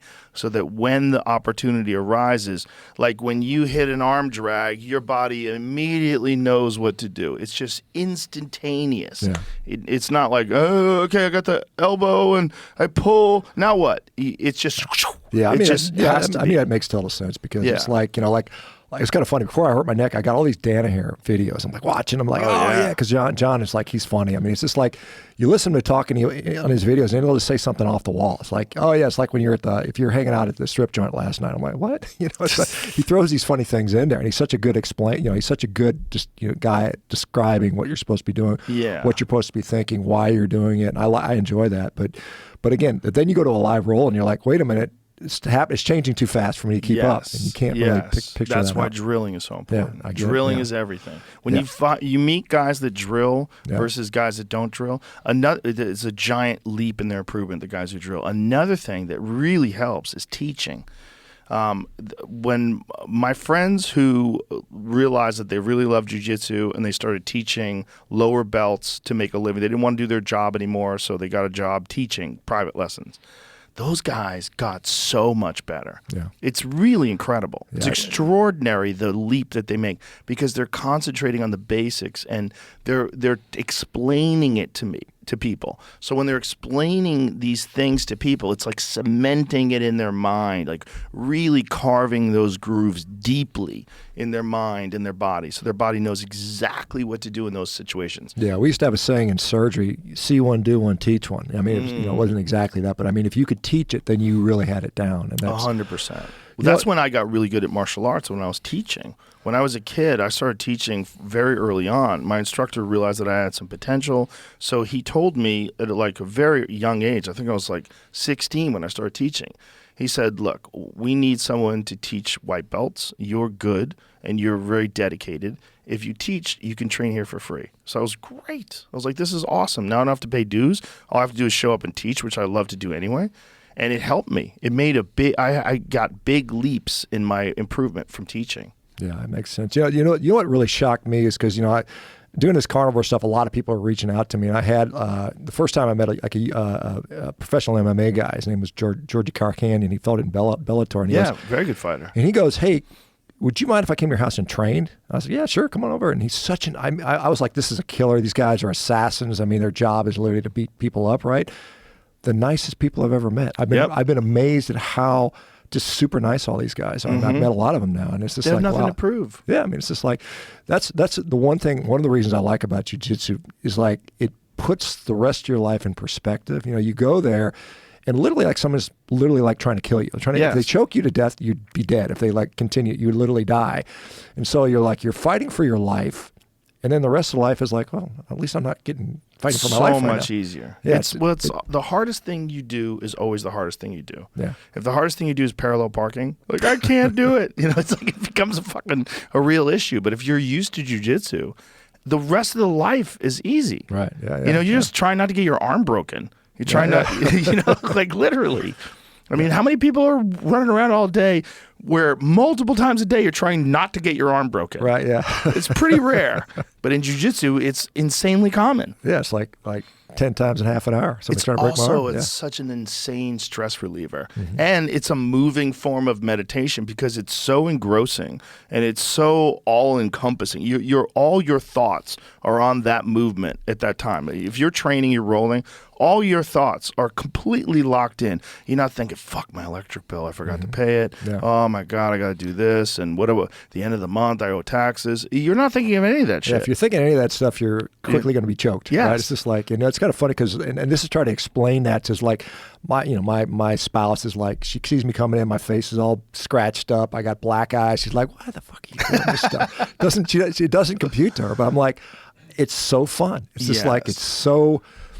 There's such a positive trade-off for that. And you only like I said, I'm just thinking about think about longevity and stuff like that. And it's like, yeah, if I get hurt, then I can't train, and then that's going to have a negative impact on me. So it's kind of balancing that out so that you can still continue to do the things that keep you healthy and still enjoy this thing activity. Is training smart, finding good training partners. Like if you train with Greg, I guarantee you it's safer than training with someone who's like a brute of a blue belt. He's never hurt me. He's never hurt me, exactly. But he's submitted me like a gazillion times. And it's like, again, that's what being a black belt's all about. Yeah. But if you can just find training partners like that and then also drill, you'll be able to train well. I mean, Elio Gracie was training well into his 80s. Yeah, amazing, but if you watched him train, he was training with his sons, and they were flow rolling. So he's always going over the techniques, but there's no spiking him on his head. You know what I'm saying? It's like that the problem is the actual chaos of rolling, where knees get yanked and, fucking backs get fucked up. That's where the problem lies. But if you can train smart and train with other people that are also dedicated to training smart, you can continue your improvement. Yeah, that's what I look forward to getting back. I'm thinking probably with this neck thing, probably, 3-4 months down the road, I'll be back. It's so addictive. Yeah. I remember I was like, I guess I was probably like 27 or 28 the first time I got hurt, and I went to a doctor, and the doctor was like, well, you got to stop doing jiu-jitsu. And I was like, okay, fix this. And I'm getting right back in there. I don't know what the fuck you're talking about. Like, all I was thinking is like, how long do I have to recover from surgery before I can get back to rolling again? That's all I was thinking. I was not thinking like, oh, I have to stop now. I was like, what? He was saying stop. I was like, stop what? Stop the one thing that keeps me sane? Like, because, especially if you're a person that deals with other high-pressure things, it makes those other high-pressure things so much easier. Yeah. It really does. And it elevates your human potential. Like, whatever you do in life will be easier to do because you do something that's so much more difficult than anything else. Yeah, so it's kind of like, like taking the cold plunge, the cold shower. It's like, if I get up and do that, the rest of like you said, you do that first thing in the morning. First thing in the morning. So the rest of the day is downhill from there, right? Exactly. I get up and the first thing in the morning, I'm fucking cold. I go out there, I'm in a bathroom, I'm like, fuck. It never feels good. I never want to do it. Every single time, my bitch ass brain tries to find some way to override my discipline and tell me you don't have to do it today. You've done it 3 days this week. How about take a day off? Let's go inside and get a cup of coffee and watch TV. I'm like, shut up, pussy. Let's go. And then you get in there and I just stare at my stopwatch. I stare at the watch and I go, when 3 minutes is over, I'm going to be so happy I did this. And every time 3 minutes is over, I get out, I feel amazing. Yeah, because you've got, I think you've got this crazy, like you said, rapid river, like it keeps circulating water. So it's called a blue cube. We have it in here. Yeah, that thing sucks, but it's awesome. But you don't have to have it on. You can turn it off. It's still cold. It's still cold as fuck. But if you really want to experience the the real suffer, crank that bitch up and it's a raging river. Yeah, it pushes the thermal layer away from you. Yeah, so and it's also like really well built. It's an awesome machine. I can't recommend it enough. Blue cubes are the shit. At my home, I have a Morosco Forge, which is amazing too. I've been in one of those, yeah. It's great. It's cold as shit.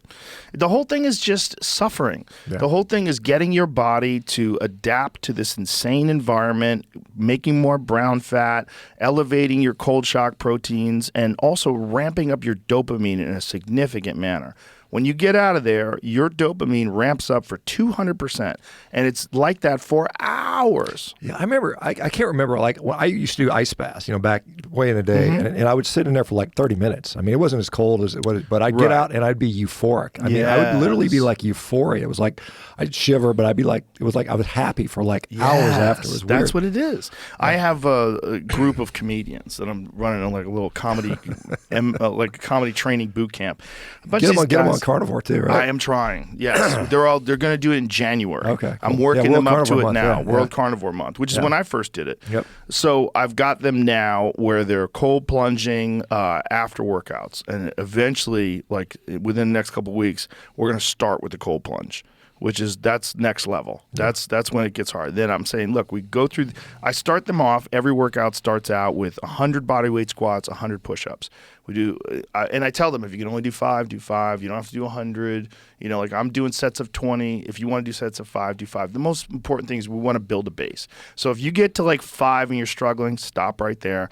I'm not trying to kill anybody. I'm just trying to give you guys a base so you have a good time. So we're all laughing. We're having a lot of fun. I'm running them through these workouts. So we're doing it 3-4 days a week, and then we get in the cold plunge. We get in the sauna first, which is the way I've been doing it with them. So they get to the point where they're actually kind of looking forward to the cold water. Because I don't fuck around with the sauna. I get that bitch up to 185 degrees. We sit in there for 20 minutes. If anybody complains, I throw water on the rocks. I'm like, come on, man. This is the whole. I know you can do this. I know you don't want to do this, but the whole idea is when it's done, you're going to feel better because you did a thing that you didn't think you could do, or you think you had to quit, and you don't have to quit. Because sometimes they'll be in there like, I got to get out. Like, no, you don't. You have 4 more minutes. You can do anything for 4 minutes, almost.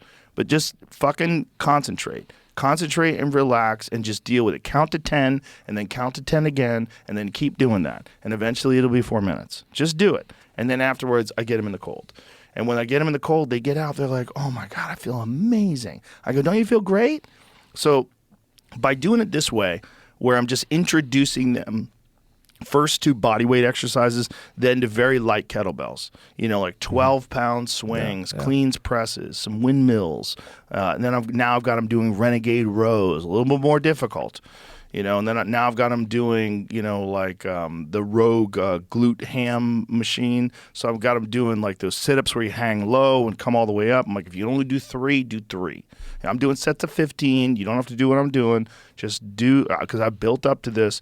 We're going to do those. Then we're going to do some back extensions. I'm going to strengthen your core. We're going to do some reverse squats with the pulley machine. So we're going to do those with 50% of your body weight. If you can only do 2, do 2. I want you to get up to 10. And we're going to do sets of 10 eventually. But we're going to build a base. And so we build this base, and now these guys are fucking happy. They're confident. They're coming to the green room before the show's like, dude, I feel fucking great. I'm like, yes. Because, I imagine, you've been a comic for a long Forever. time, right? And that's got to be a tough lifestyle, though, in a way, because you're out late at night all the time. Yes. It's drinking, smoking, partying. I mean, are these guys, because, I mean, obviously the UFC fighters are a different breed than the comics. And are you finding that, like in your own personal experience, that being in shape helps you with your craft? I mean, I think it helps you with everything in life. Yeah. Because it makes your mind function better. People want to think that the mind and the body are two separate things. They're not. You're an entity. Your existence is all symbiotic. It's all working together. If you eat better, if you rest better. Look, if I'm tired, like if for some reason I had to travel or this or that or something woke me up and I'm not getting any sleep and I have to do stand-up and I have 4 hours sleep, I don't have as much juice. I'll have to drink like a couple of espressos. I have to fucking do some jumping jacks, get my brain fired up. And then at night, I'm significantly more tired that day. If I sleep 8 hours and I eat really good food and I come in there, I have more energy. If you have more energy, you'll be better at everything you do. There's not a thing you can do other than sleep where when you have less energy, you do it better. Nothing else. So if you have more energy, you'll be better at comedy. You'll be better at talking to people. You'll be better at whatever the fuck it is you do. Whether you're an accountant or a fucking songwriter, you'll be better at it if you have more energy. It's not like mutually exclusive that you have to be a drunk fatso in order to be a funny comedian. It's just not true. A lot of drunk fatsos are funny comedians because they're wild, impulsive people, and that's fun to watch. But they can still be all those things and be healthy. Yeah, I mean, I think, I'm not a comic. I do some stupid skits that were kind of funny, but it takes a lot of creativity, intelligence to be funny. I mean, you would know that. I mean, it's something that a lot of comics are very, very intelligent people. I mean, I would, Yes. Yeah. There's a lot of my friends are surprisingly funny. A lot of them are uneducated, but they're also very smart. Yeah. They're very smart. They're very, what you call it, street smart or wise. They get things. They understand people. They're armchair psychologists. They understand what makes people think and behave. Like Patrice O'Neal is one of the greatest comics of all time. He was diabetic, and he was a big, overweight guy, but he was brilliant, and he had an understanding of human psychology that came from life experience and whatever shit he went through when he was younger that he brought to the stage. And he would have been better if he was healthy, which is crazy. Because he was so good already. So these guys that are training with you, are they all live in Austin or local comics? And so you've got like a club or something like that, right? The Comedy Mothership. So yeah, that's downtown or something. Yeah, like that? so these guys are all guys that I work with all the time. So if I'm doing shows there Tuesday, Wednesday, and Thursday, I'm doing shows with these guys. So there's like a really cool camaraderie and brotherhood with all these guys, and we all work out together. And it's like, I don't like that term team building because I don't think about it as like a corporate environment, but there's something to that. Like, we're all brothers and we get together and we have fun together. And they're learning. They're like, oh my God, this actually makes me feel better. And they were never involved in anything like this before. They never had like organized workouts on a regular basis. But the fact that they're all going through it together as beginners and that they're getting guided by someone like me who loves them and who is already fit, and they could see the benefits. And I'm telling them, dude, keep going. You will have a fucking six-pack before you know it. You will be better. You'll feel healthier. Change your diet. Change what you do. Change how you live your life. Make sure you get your sleep in. You start taking vitamins. Listen, Athletic Greens is the fucking easiest thing to take. Take a scoop, put it in water, spin it up. You got vitamins. Give your fucking body the nutrients it deserves. Do these things, and you will feel better. Yeah, I mean, is there ever there's some I can remember through the years, like John Belushi, John Candy, these giant, they all died early, right? From drugs or whatever. Probably the obesity didn't help them. But is there a danger of once you become that role, like you're the big heavy guy, you got to stay that way to get the jobs? I mean, maybe in Hollywood and stuff like that. Yeah, in Hollywood, if you want to be a big fat guy in movies, my advice sucks. Yeah. You're going to lose your job. But you don't have to be the big fat guy. What's the guy that he's like it's Seth or something like that. He's like a redheaded kid. He was Seth Rogan? No, not Seth Rogan. Is another. No, I can't remember the guy's name. Anyway, he was a big chubby kid and he lost a lot of weight, and I can't remember what his name was, but he was in Super Bad or something like that. Oh yeah, Jonah Hill. Yeah, him. So he's leaned out. I mean, but he still has a career, I guess. Of course he does. He's talented. Yeah. But also those movies that he used to be in, they don't fucking make those anymore because the woke PC culture just fucking threw water on that fire. I mean, they used to make movies like Tropic Thunder. If you made a movie like Tropic Thunder today, everyone's going to jail. Meanwhile, it's one of the greatest comedies of all time. Or Superbad. You couldn't make Superbad today. Jesus Christ, the backlash would be insane. Yeah, it's crazy how, like, I don't know. I mean, I guess they like Generation X is the toughest generation. You know, it's kind of like, you know. Yeah, but there's a lot of like really funny guys. Like Andrew Schultz is a perfect example. One of the best comics alive. He's fit, he's thin, he's smart, he doesn't party. And he's still hilarious. You don't have to be dying to be a good comic. It's not necessary. Yeah, there's a comedian. His name's Brent Pella. Do you know who he is? Have you ever seen him? He does like a lot of like these carnivore diet things and stuff. They did do you know a place called Hop Dottie? Have you heard of that place? It's a burger It's a chain. hamburger place. A hamburger place. So my friend is one of the executives over there, and they had like Impossible Burger and Beyond Meat on their menu for a while. And he was like pissed off about it because he's kind of carnivore leaning, and they kept trying to get rid of it.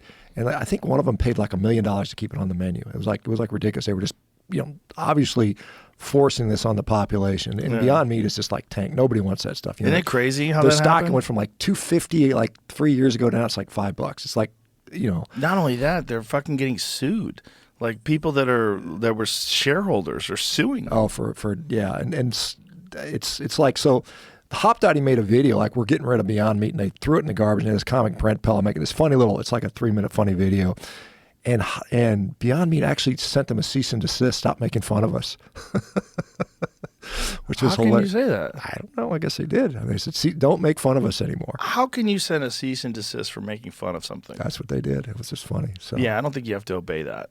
Well, I don't know if it's part of culture. Kind of funny. You can obey. Yeah, you can make fun of anything in culture.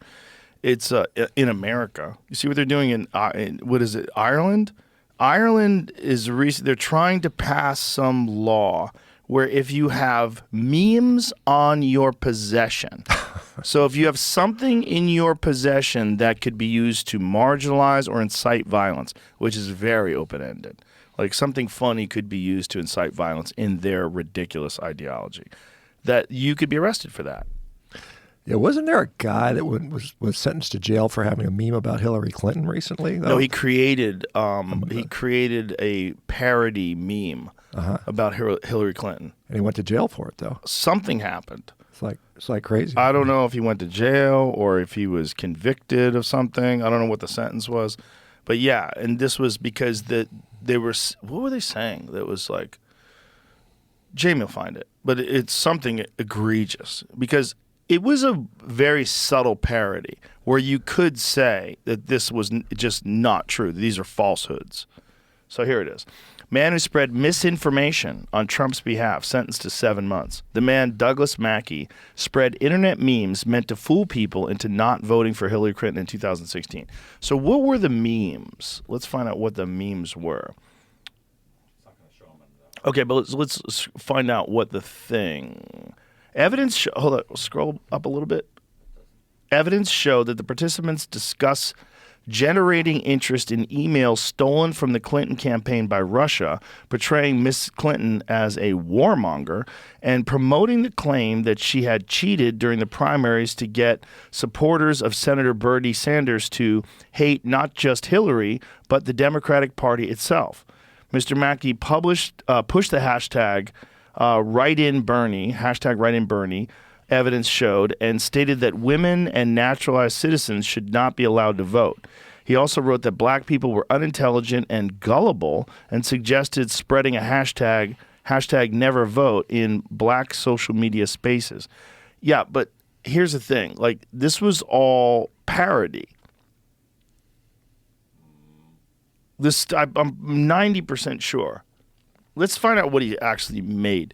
But I remember looking at the things that he made and going, wow, If you didn't know any better. Well, I mean, you think like today with the AI stuff. I mean, I know you've had like fake AI Joe Rogans, right? Oh, there's a shitload of There's them. going to be stuff that are just like, they're going to take something and make you say something that you never would have said. And they're already doing that. How do They're you already selling. I don't know what to do. I don't know what I can do. I'm selling big dick pills, and I'm selling all kinds of stuff online. Rappers are using me to promote themselves. Like I'm talking about, this is the hottest rapper alive, and it's an AI generated. If you can't do anything against that, I don't know what you can do. What can anyone do? I mean, it's well, I guess crazy. you could ask Instagram to take it down, but Instagram has some wild shit up in the algorithm now. I see murders every day now.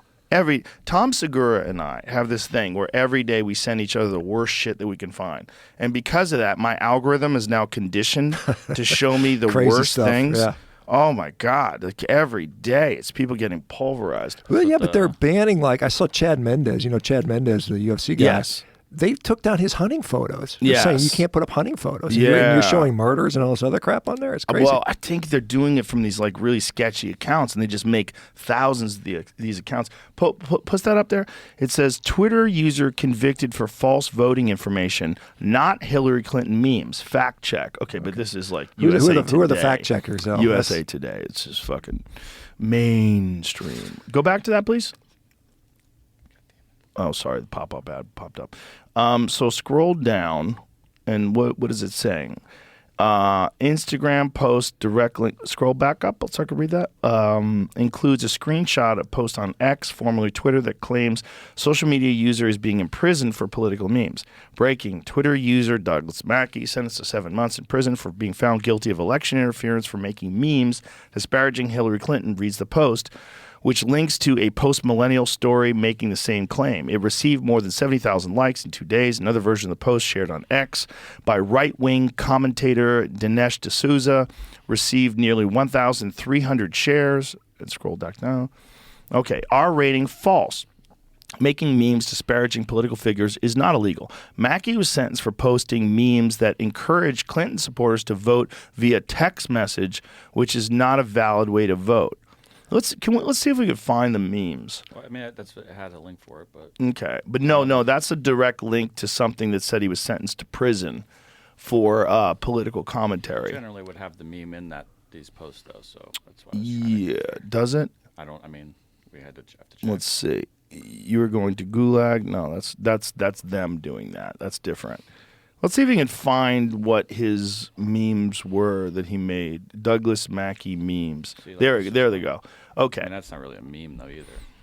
Kind of is. Save time, avoid the line, vote from home. Text Hillary to 59925 and we'll make history together this November 8th. Okay, that's borderline, right? Because that is kind of misinformation. I don't think the guy should go to jail for it. But like, click on that one in the upper right-hand corner. Yeah, that one. It says, vote for her, vote from home. Post Hillary using hashtag presidential election. Yeah. This is definitely not true. There's nothing funny about that. Right. Right. That is, yeah, that's different. This one. Avoid the line, vote from home. Text Hillary. Yeah. Okay. So I wonder how many people got fooled by that. A lot. It said over somewhere in the range of 5,000 people texted one of those numbers or something like that. I'm sure they did. Because if you saw that and you go, oh, all I have to do is this and I don't have to vote in person. Yeah, if you're not aware, I could see how that could get you. So that's a little different than a meme. I mean, it's kind of a meme, but it really is. I mean, that kind of falls under misinformation. I don't think the guy should go to jail for it, but you probably shouldn't be allowed to maybe lose your account or something like that. I mean, yeah, because I've been, I got banned. Remember, I got banned from Twitter for like a year. Just and for what? I don't know. I mean, it was. They said there was like a copyrighted music, like music playing in the background of one of my videos, and we're going to ban me for life. And I was like, ban me for life? What did I? It's like there's people out here putting, promoting murder and death, and they're on there, and I'm like, the Taliban's on there, right? Exactly. Yeah. It's kind of crazy. It's not that. It was that you were promoting this alt-right lifestyle of eating meat only. Well, and exercise. And exercise. It's very problematic, Shawn. It is. We can't have people eating meat and being healthy and working out. That's fucked up. I don't know why you did it, and I hope you've changed your ways. Well, I'm working on that. So, like I said, we talked about that debate with the wacko vegan. Oh my God, that was my favorite one you've ever done. So, I don't know when this took place, but I just discovered it was recently. It was like 2 weeks ago.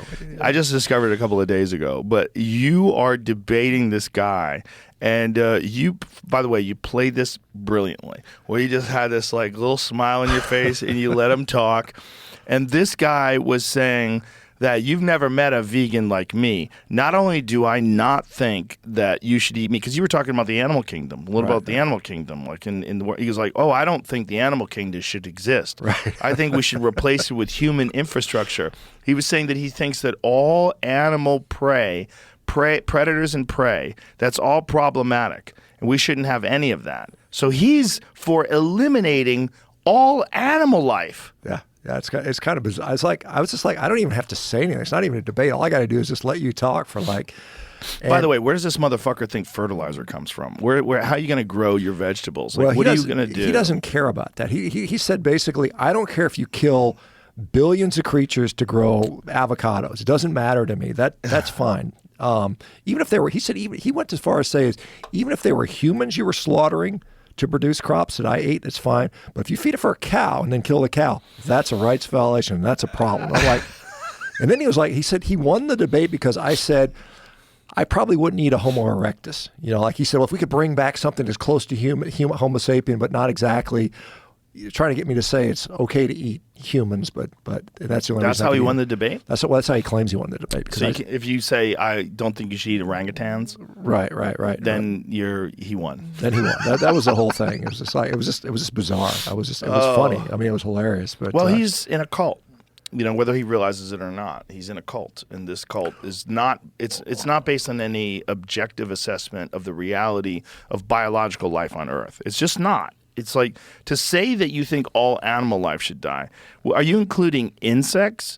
Because if you include insects, then you're including bees. Then there's no pollination. Yeah. Like what are you saying? Well, I mean, our species, if there are no animals, we would all be dead too. I mean, everything would be gone. So it's like, it's almost like, well, you don't really seem like you fit too well on this planet, dude. Well, I think that's a deeply unhappy person that's probably very depressed. And also a contrarian to the point of complete illogical thinking. Like the idea that you would think that all predator and prey animals that exist on Earth, including Africa, in the wild, areas where there are no human beings ever, and these animals all coexisted in this very balanced food chain where you have predators and prey, and the predators keep the prey animals in check, and that there's this like balance in terms of population.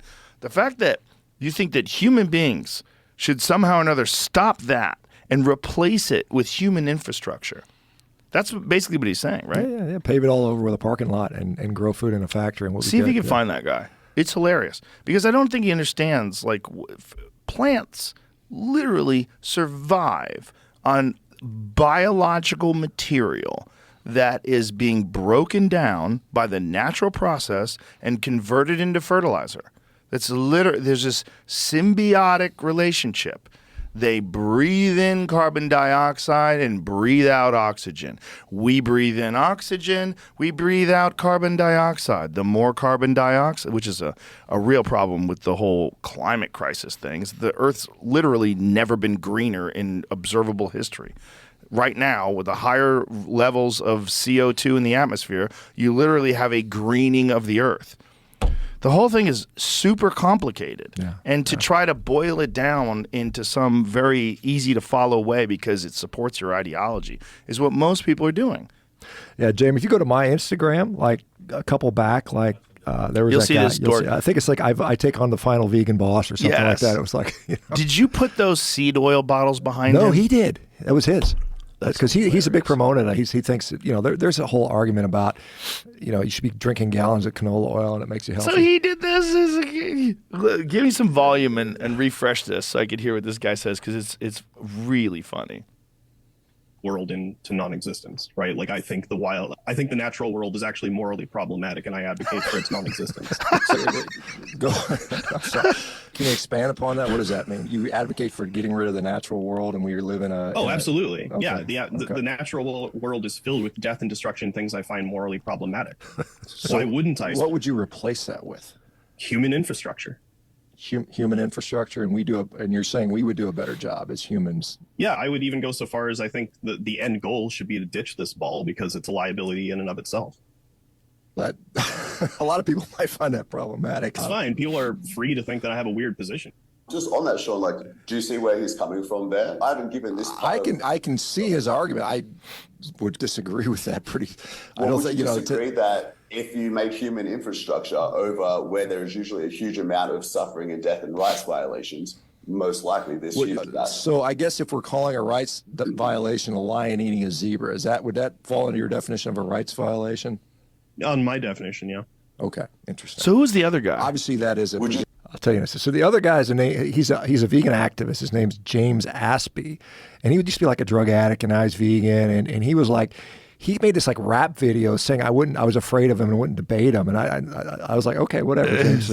So he wanted a partner to debate with me, and I said, I don't know, bring somebody on. And this is the other guy he picked as his backup, and I'm like, he's probably regretting he brought this guy on now because he's like such a wacko. But well, the other guy, not the final vegan boss, but the other guy is like, don't you see his point? Like, exactly. Rights violations? Yeah, exactly. Rights violations. So a mountain lion eating a mule deer is a rights violation? Well, then I asked him because then I go on to ask him, I said, well, what about the lion that needs to eat? Doesn't he have any rights? He goes, oh, I don't care about them.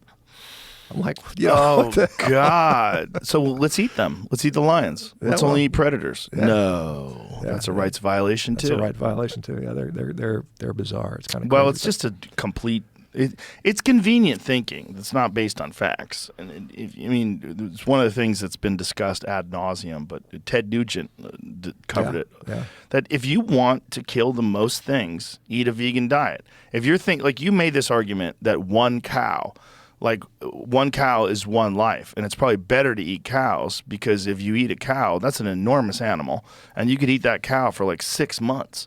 Yeah, how long does an elk last you, Joe? Months. Yeah. Months. Yeah, it's interesting. I was hundreds of pounds. Yeah, I was just in Oregon, and that's the end of the Lewis and Clark Trail, right? Mm-hmm. And you read back there. Have you ever read like the history of the Lewis and Clark expedition? Yes.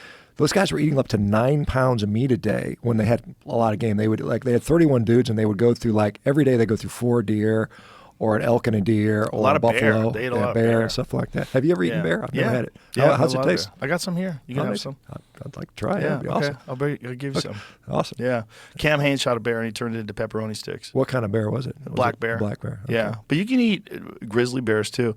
The problem with bears is, the real problem in society is that people view them as what my friend Steve Rinella likes to call charismatic megafauna. Yeah. Because we think of it as like Yogi Bear and only you can prevent forest fires and, teddy bears and all that shit. Yeah, not teddy bears. But yeah, they're fucking giant predators. But when you eat grizzlies and you eat particularly brown bear that are coastal, which are the really large ones, they're eating a lot of fish. And they might taste like shit. Whereas if you get a black bear that is munching on blueberries, they're sensational. Steve Rinella says it's some of the best meat he's ever eaten in his life. And when there's a video of him, see if you could find Steve Rinella blueberry bear. So they specifically target these fall bears that are eating blueberries. And when he opens it up, he says they smell like blueberries. Their fat is purple. And he said the meat is delicious. So this is an interesting thing because this is like you can see. This. So that's so this is him, right? What he's doing now. Yeah, this is Steve after he's shot the animal, and these are pieces of meat that he's quartered up. And so he's taken this fat, and this fat has a blue. See how it has like a blue hue to it? Yeah, that's from the berry. And give me some volume. Does it say anything? Good stuff right there. So he's going to start. He's up in Alaska or something like that, isn't he? Well, he lives in Montana, but he has a fish shack in Alaska, and I believe he was hunting them in Alaska. because that's where like he'll specifically target them where they're eating blueberries. Getting into the sirloin here, but I just want some red meat. There's some good stuff. And so what he's doing now is he's going to use a jet boil. So it's right on the hip. Yeah. Yeah, and he's going to cook the meat in the fat. Yeah, kind of.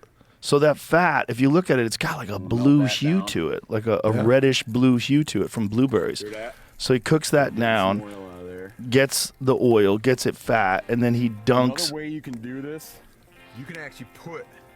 So he gets a bunch of hot melted fat, and then he cooks. It's like confit, like a confit duck. Yes. You have to make sure you cook it to 150 plus degrees to avoid trichinosis. Yeah, right. I forget what the number is. That fat will wind up sitting on top of the water. But for deep frying meat, it's better to have pure oil. But if you just wanted oil out to drink, just if you needed like, a quick energy charge, you can do it that way a lot faster than rendering it like this. My brother, one time I watched him, he like rendered a mug full of bear fat and just drank it like coffee. That's how good that stuff is. And hunters like Daniel Boone, that guy would shoot bears just for oil. You could sell the stuff, it was a marketable commodity. You can continue to cook these fat pieces down, and they'll just wind up being crispy little treats, like little pork. How hard is it to get a bear tag? It's not that hard, depending on where you go. They're overpopulated in a lot of areas. Really? Okay. You want to hear something crazy? What state would you think has the largest population of bears per capita? Per capita? Yeah, take a guess. Man. Per capita, Wyoming. New Jersey. New Jersey? New Jersey has a real bear there's problem. A lot of people live in New Jersey. I know. A kid a few years back who was going to Rutgers got killed by a bear out there. Wow. Yeah. Like black bears? Or black bear, yeah. Black bears are more likely for some reason to kill people for food, whereas brown bears and grizzly bears, generally they kill people because they get startled or it's a mama and her cubs. I had a black bear walk through my backyard. It was like, got it on video. It was like up in Washington. Pretty cool. Yeah, it was pretty good. My spouse was taking a bath. She heard the dogs bark, and she looks out, there's a freaking bear walking. I was out of town. She's like, oh, my God, there's a bear. But the interesting thing, it's about the blue. You said about the blue stuff in the fat. So, Jamie, I've got a paper, I think it's from Stefan Van Vliet, about phytonutrients in meat. So we talk about phytonutrients, right? You gotta get all your plants, get your phytonutrients.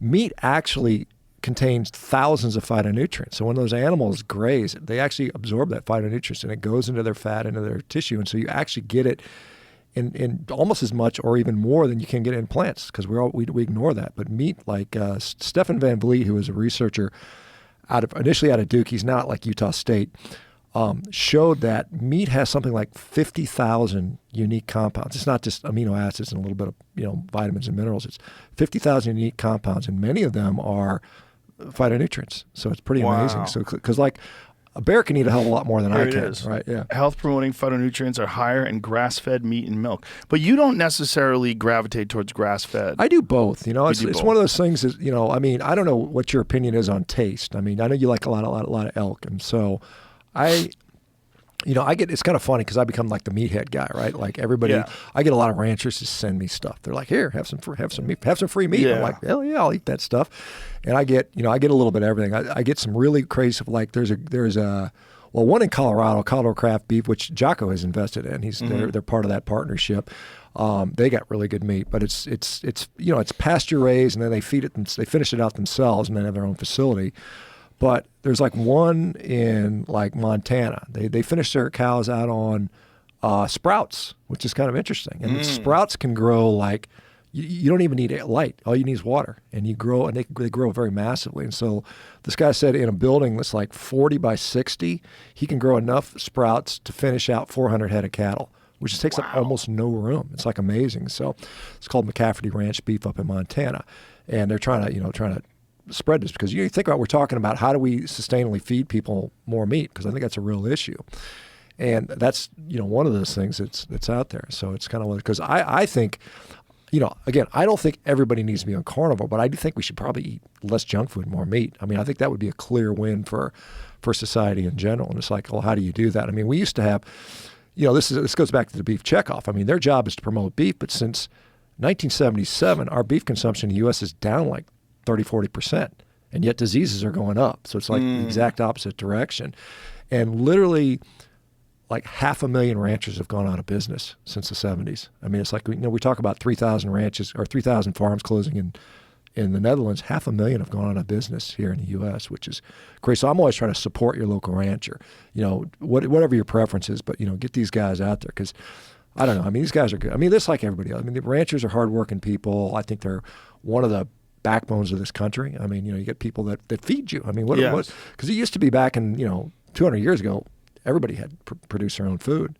Now you got like 2% of the population feeding all the rest of us. And I mean, I had Walt Harris. Will Harris. Will Harris. Will Harris yeah, and his and his daughter Jenny on recently, and they explained. And I've had Will on twice, and he explained his situation where he developed this regenerative farm from what used to be an industrialized farm, and how difficult it was. Yeah, I'm reading his book right now. It's amazing, book, by the way. Yeah, and it's amazing. I've interviewed Will before too, and I've interviewed all these regenerative guys, and I'm totally for that. I think it's wonderful. It's great. It improves the ecosystem. It's like something we need more of. It's just, incentivizing the guys. Because a lot of the guys are on like more kind of a commodity beef, which he likes to call it. He doesn't like it anymore. But a lot of those guys are like, I'm worried I'm going to go out of business if I try this because maybe they're up in North Dakota where it snows all the time. And they're like, where am I going to get the alfalfa and the hay to feed this stuff? And it's kind of a, you have to do what you have to do. Yeah. He's lucky he's in Georgia. Well, he's in a good place. He's he admits place. I've got perfect land for this, and not everybody has that. So, but he's also recreating nature in a contained environment, which is really what we should all be striving for. What we want is these animals to exist in a way that's ethical, humane, and that they exist in a way that they have existed for hundreds of thousands of years. Yeah. And that's how they're healthy. And if you eat that, you will be healthier. There's no pesticides, herbicides, no bullshit involved. Well, that's the other thing, because you've heard of glyphosate, right? Yes. So they spray it on everything. They've been spraying it on everything since, I don't know, the 1980s or something like that. Now it's showing up in your urine. Yeah. And it's most of it accumulates in like grains and legumes and stuff like that. That's where it's most densely found. So if you want to avoid that stuff, don't eat that stuff. Eat, more of a meat base because mammals basically break it down so it doesn't really show up in their meat and their milk very much. It's very, very limited. But it's, it's like these guys that do regenerative, they don't need any herbicides. They don't need any pesticides. Yeah. So get rid of all that stuff. Saves them money in the long run. But it's like they said, you got to go through the threat of going out of business for 5 years or 6 years before you can make it, which is it took him like 20 years to convert that farm. Yeah. Which is an amazing task that he achieved, but because of that, he's like a shining light to all these people. Well, we should subsidize that stuff. Is what we should do instead of 100%. Subsidizing all these wheat and grain and corn commodities, which go into potato chips and garbage. Yeah, well, that's what's crazy about we demonize Russia, but Putin banned GMO foods. Well, do you see what they did in Italy? Maloney said no lab grown meat because that's another thing. That's because the plant, like people have caught on to the Beyond Burgers and the Impossible Meat. It's just all ultra processed garbage, and nobody and the people are speaking with their wallet, which is when I look at all the corporate sort of malfeasance and the corporate influence. The corporations own the politicians. Well, you got to know that. I mean, they're paying the politicians and in one way or the other. And it's like, what can I do as a lone individual? And it's like, all you can do really is vote with your pocketbook. And just every time you go to the store and you buy that bullshit, that crappy food, you're putting more money in their pockets, and they have more power over you. And so I'm just like, you gotta turn it around. And so I'm in a perfect world, they would invest all of their money into regenerative farming.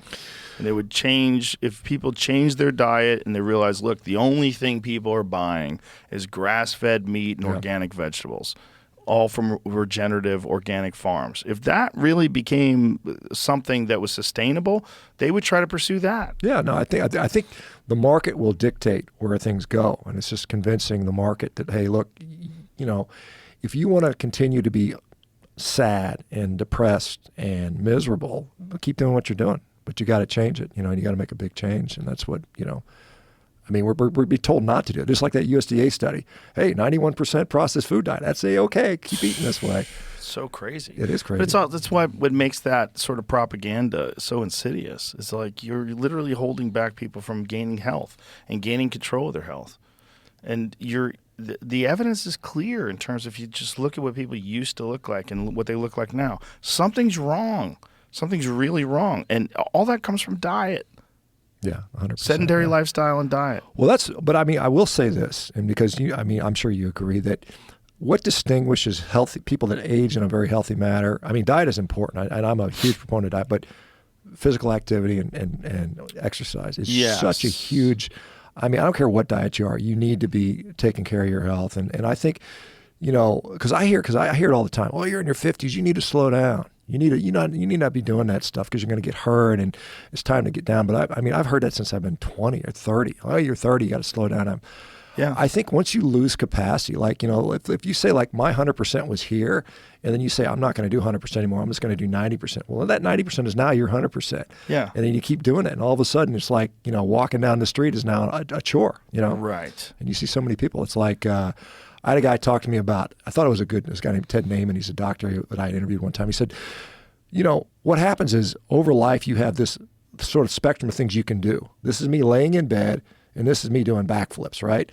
And then it gets smaller and smaller and smaller. And eventually you're like, all I can do is walk around the house, and then all I can do is lay in bed, and then you're dead. So you need to keep this as broad as possible. And that's why I say when people say, you need to slow down, I'm like, bullshit, man. You got to be trained. You got to train smart. You don't get hurt, but you need to push yourself. Well, also, if anybody watches your workouts, clearly you don't need to slow down because you're doing some pretty extraordinary stuff, and you're deep into your 50s. Yeah, just like you. Same thing, right? Yeah, and when we were kids, we were told that when you get into your 50s, it's over. Have you ever seen those images where they show like Archie Bunker and Judith Bunker? When they're like 38, I'm like, shit. Fred Sanford was like 48 when he was on Sanford and Sons. It's crazy. Yeah, big belly, gray hair. I can't believe that stuff. Yeah. They weren't healthy.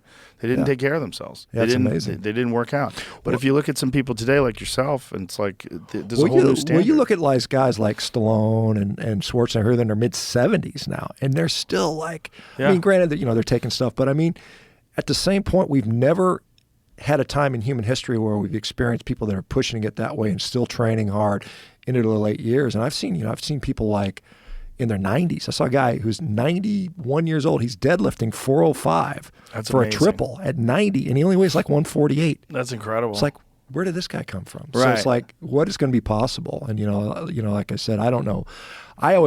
The longevity stuff, I was like, I don't know. I mean, I don't think anybody really, really knows. I think you're just speculating. And my thing is like, let's get healthy today. Let's stop being sick, and then just keep doing that. And then if you live extra long, great. But because a lot of people say, well, if you eat a carnivore diet, you're going to die of a heart attack at 60. And I'm like, I don't know that that's true. I mean, maybe I will, but I don't think we have enough data to support that.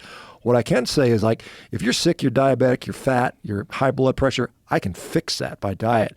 Let's just do that. And I think we would just focus on that instead of like protecting people from cancer when they're 90, which is like, you don't even know. It's just, the evidence is so bad on that stuff. Well, what we know, what you can do for what you are right now, where you are right now, that if you change your diet and you eat healthier foods and you exercise, you'll feel better, you'll be better. That's a fact. Yeah, clear. Whether or not you're looking at look, clearly these people that are eating off the Twinkie tree, they're not worried about being 150 years old either. Like this is nonsense, and that's a bullshit argument. Like, you're going to get a heart attack, you're going to die young. And what, your sedentary lifestyle, eating fucking Oreos, you're going to be okay? Well, there's some people that say we've only got a limited number of heartbeats, and I don't want to. You've heard that argument? I've heard that. I'm just like, what? You got to be crazy. But that's based on who and what? Like, based on what? Says who? That doesn't make any sense. It doesn't make any sense. Do we have a number of calf contractions that you're allowed to have? Your heart is a muscle. Like, who says? If your heart is healthier because your whole body is healthier, you're more metabolically healthy, I would imagine that everything's healthier. Your brain, you're like, people that are fit and older, their brains work better. Everything works better. Yeah, it's just good. Well, hey, Jamie, there's a picture of a gal with blonde hair. Do you see that one? I just want to show this gal because it's quite interesting, because people are asking, where's the people that have been doing carnivore for a while? So there's a rancher. Her name is Maggie. I can't remember, maybe Maggie White or something. She's up in Alberta, Canada. She's been doing supposedly a carnivore diet since she's like 15. She's now 82. And if you can find a picture, she just looks like, that's her. She's 82. That's insane. And she's busting her ass, working on a ranch every day. She's learning Spanish because she's getting tired of how the Canadian government is screwing her ranch. She wants to move down to Bolivia and start a new ranch in Bolivia. She's 82, learning Spanish. She's starting a new ranch in Bolivia at 82. Yeah, that's a current picture. And a friend of mine went to go visit her and like looked at her birth certificate and her driver's license and verified that's literally what she looks like at 82. So it's like, well, that's 82 cool. years of no bullshit in your body and being physically active. Yeah, it's amazing. It can do that for you. So we'll see what happens. You know, like I said, if the vegans are right, you and I are dropping dead of a heart attack in 6 months, and they're going to drop dead too. Listen, well, that's the funny thing. Nonsense. So I had talking about debating to vegans. I used to not do it because it's such a waste. I find it was a waste of time, but now I'm kind of humoring it just because I don't know. I guess I'm bored. But well, listen, if you can get a result like the guy with the canola oil behind him, that's amazing entertainment. It was. I thought it was. It didn't. I didn't learn anything except how crazy these people are. But I had a guy that I was like, he's saying, well, you're going to get cancer, heart disease. And I said, hey, well, what do you think vegans are dying of, right? What do you think they die of? And he goes, oh, I don't know, skiing accidents. And I was like, that's bullshit, man. They're all dying skiing. So if they didn't ski, they'd live forever. Right. So I go, so I looked it up, and I looked up studies that actually had endpoints of death on vegans, and number one cause of death is heart disease and cancer. It's like, you guys have the same thing as everybody else. So all you got to do, all those years of suffering and farting and pretending, virtue signaling, for what? You drop dead anyway. Well, so another part of the problem is they've become attached to an ideology that's very difficult for them to escape. Yeah. And when they do try to escape that ideology, they get attacked. Oh, it's amazing. By their vicious. people. It's oh, my vicious. God. There was this one vegan influencer who ate a piece of salmon and just felt was it a girl? amazing. I believe so. Yeah, okay. And then they started fucking attacking her, and she was crying, and but immediately started feeling better because she's giving her body what she needs. How many of these people are suffering, and how many, like, if you think of the vitriol that comes from the vegan community, it's so much anger and so much hate and just horrible things they say about people. How much of that is based on, like, hurt people, right? How much of that is based on them being in pain and them being in agony, whether it's mental anguish because their brain's not functioning well, their body's not they're overwhelmed with inflammation, their guts are filled with fiber. Well, I mean, if you imagine, like, if you literally, like, believe the ideology really hard, you literally hate almost all of humanity. It's like every 99 out of 100 people you see, you're like, I hate you because you're a murderer. Right. It's just like, how do you even live in that society where you literally hate every human being around you? I mean, it's got to be crazy. It's not good for you. Yeah, that's sure. not good. Yeah, for sure. Yeah, there was a guy in that movie Game Changers, that vegan sports film, and he was going to be in the movie. They had filmed all this stuff. His name was Tim Sheaf. He was like an obstacle course, like those obstacle race Ninja guys, right? things, Ninja guy, American Ninja type thing. And he was like the vegan prince, like they loved him. And then he said he got sick, and he was like, I couldn't do it anymore. And they like literally threw him out of the movie. Well, there's so many stories of that. Yeah. That's what's fascinating. There's so many stories of people who were vegan that had to abandon it, including a lot of celebrities that have come out. Yeah. And when they do that, they get attacked. They get attacked viciously. Instead of people going, interesting, that's an interesting point of data. Instead of saying it that way, you're going against an ideology. It's not about facts. It's not about the reality of the science or what we know about nutrition in the human body. It's about being attached to this ideology that makes you superior morally to the people that are around you. Yeah, I always laugh when they say, I'm going to eat this guilt-free whatever salad. I'm like, no, there's a lot of things that die to get you that salad. But they just like, oh, that doesn't count, or, it's kind of crazy. But I mean, but they'll point out there literally are people that do reasonably well on a vegan diet. I mean, you probably see, they always, I don't know if you know, I mean, I'm sure you know him.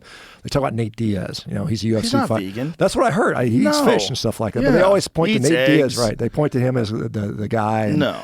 Like Novak Djokovic, who also is not vegan, but they keep pointing to him. It's just kind of like, because he also eats fish and stuff like that. How about when they put athletes on vegan diets, they get these catastrophic injuries? Yeah. Well, because Cam Newton was the prototype for that. I mean, there's a bunch of those guys because you're not getting a lot of the things that you need. You're not getting creatine, unless you're supplementing. You're not getting taurine, carnitine. I mean, all these things that are either conditionally beneficial or absolutely needed, and you're just not seeing that. So we see that. Like there was a depression study, Stanford University, 2018. People with major depressive disorders have low levels of carnitine. Where do you get carnitine from? You pretty much only get it from animal products. And so it's just like, your brain turns back on. These people say like their brain reset when they got the right food. So yeah. Well, listen, man, I'm glad you're out there preaching the gospel, and I'm glad you're still alive all these years later. He's still healthy, and everything's fine. And I think what you're doing is important, because I think people need to understand that we've been kind of hoodwinked in more ways than one, and that you can kind of follow the chain of evidence, and you can figure out how this happened and why this happened. And it's not to preserve your health, and it's not evidence-based. And when you look at the real evidence that supports vegan diets and supports that meat is bad for you, you find out that that's a bunch of chicanery too. Yeah. There's a lot of bullshit going on there. And so I'm glad you're out there, Shawn. Yeah, appreciate it. Appreciate giving me the platform to talk on this show, because I think, like I said, it's helping people. And I think anything that helps people we should be in favor of. And like I said, I think because we're seeing people are saying we need to shut down meat. We can't eat it anymore. And I think that's it's going to have some really bad unintended consequences. I agree. So tell everybody where they can find your content and your social media. Yeah. So first thing, company, Revero.com, Revero, if you want to get your health taken care of, all 50 states. I'm on social media, Instagram, Shawn, SHAWN, Baker, BAKER, 1967. On Twitter, I'm at SBakerMD. I've got a YouTube channel, it's Shawn Baker MD, and that's mostly where I'll be. All right, brother. Thanks for being here. Appreciate you. Appreciate it. All right. Thanks, bye, Andy. everybody.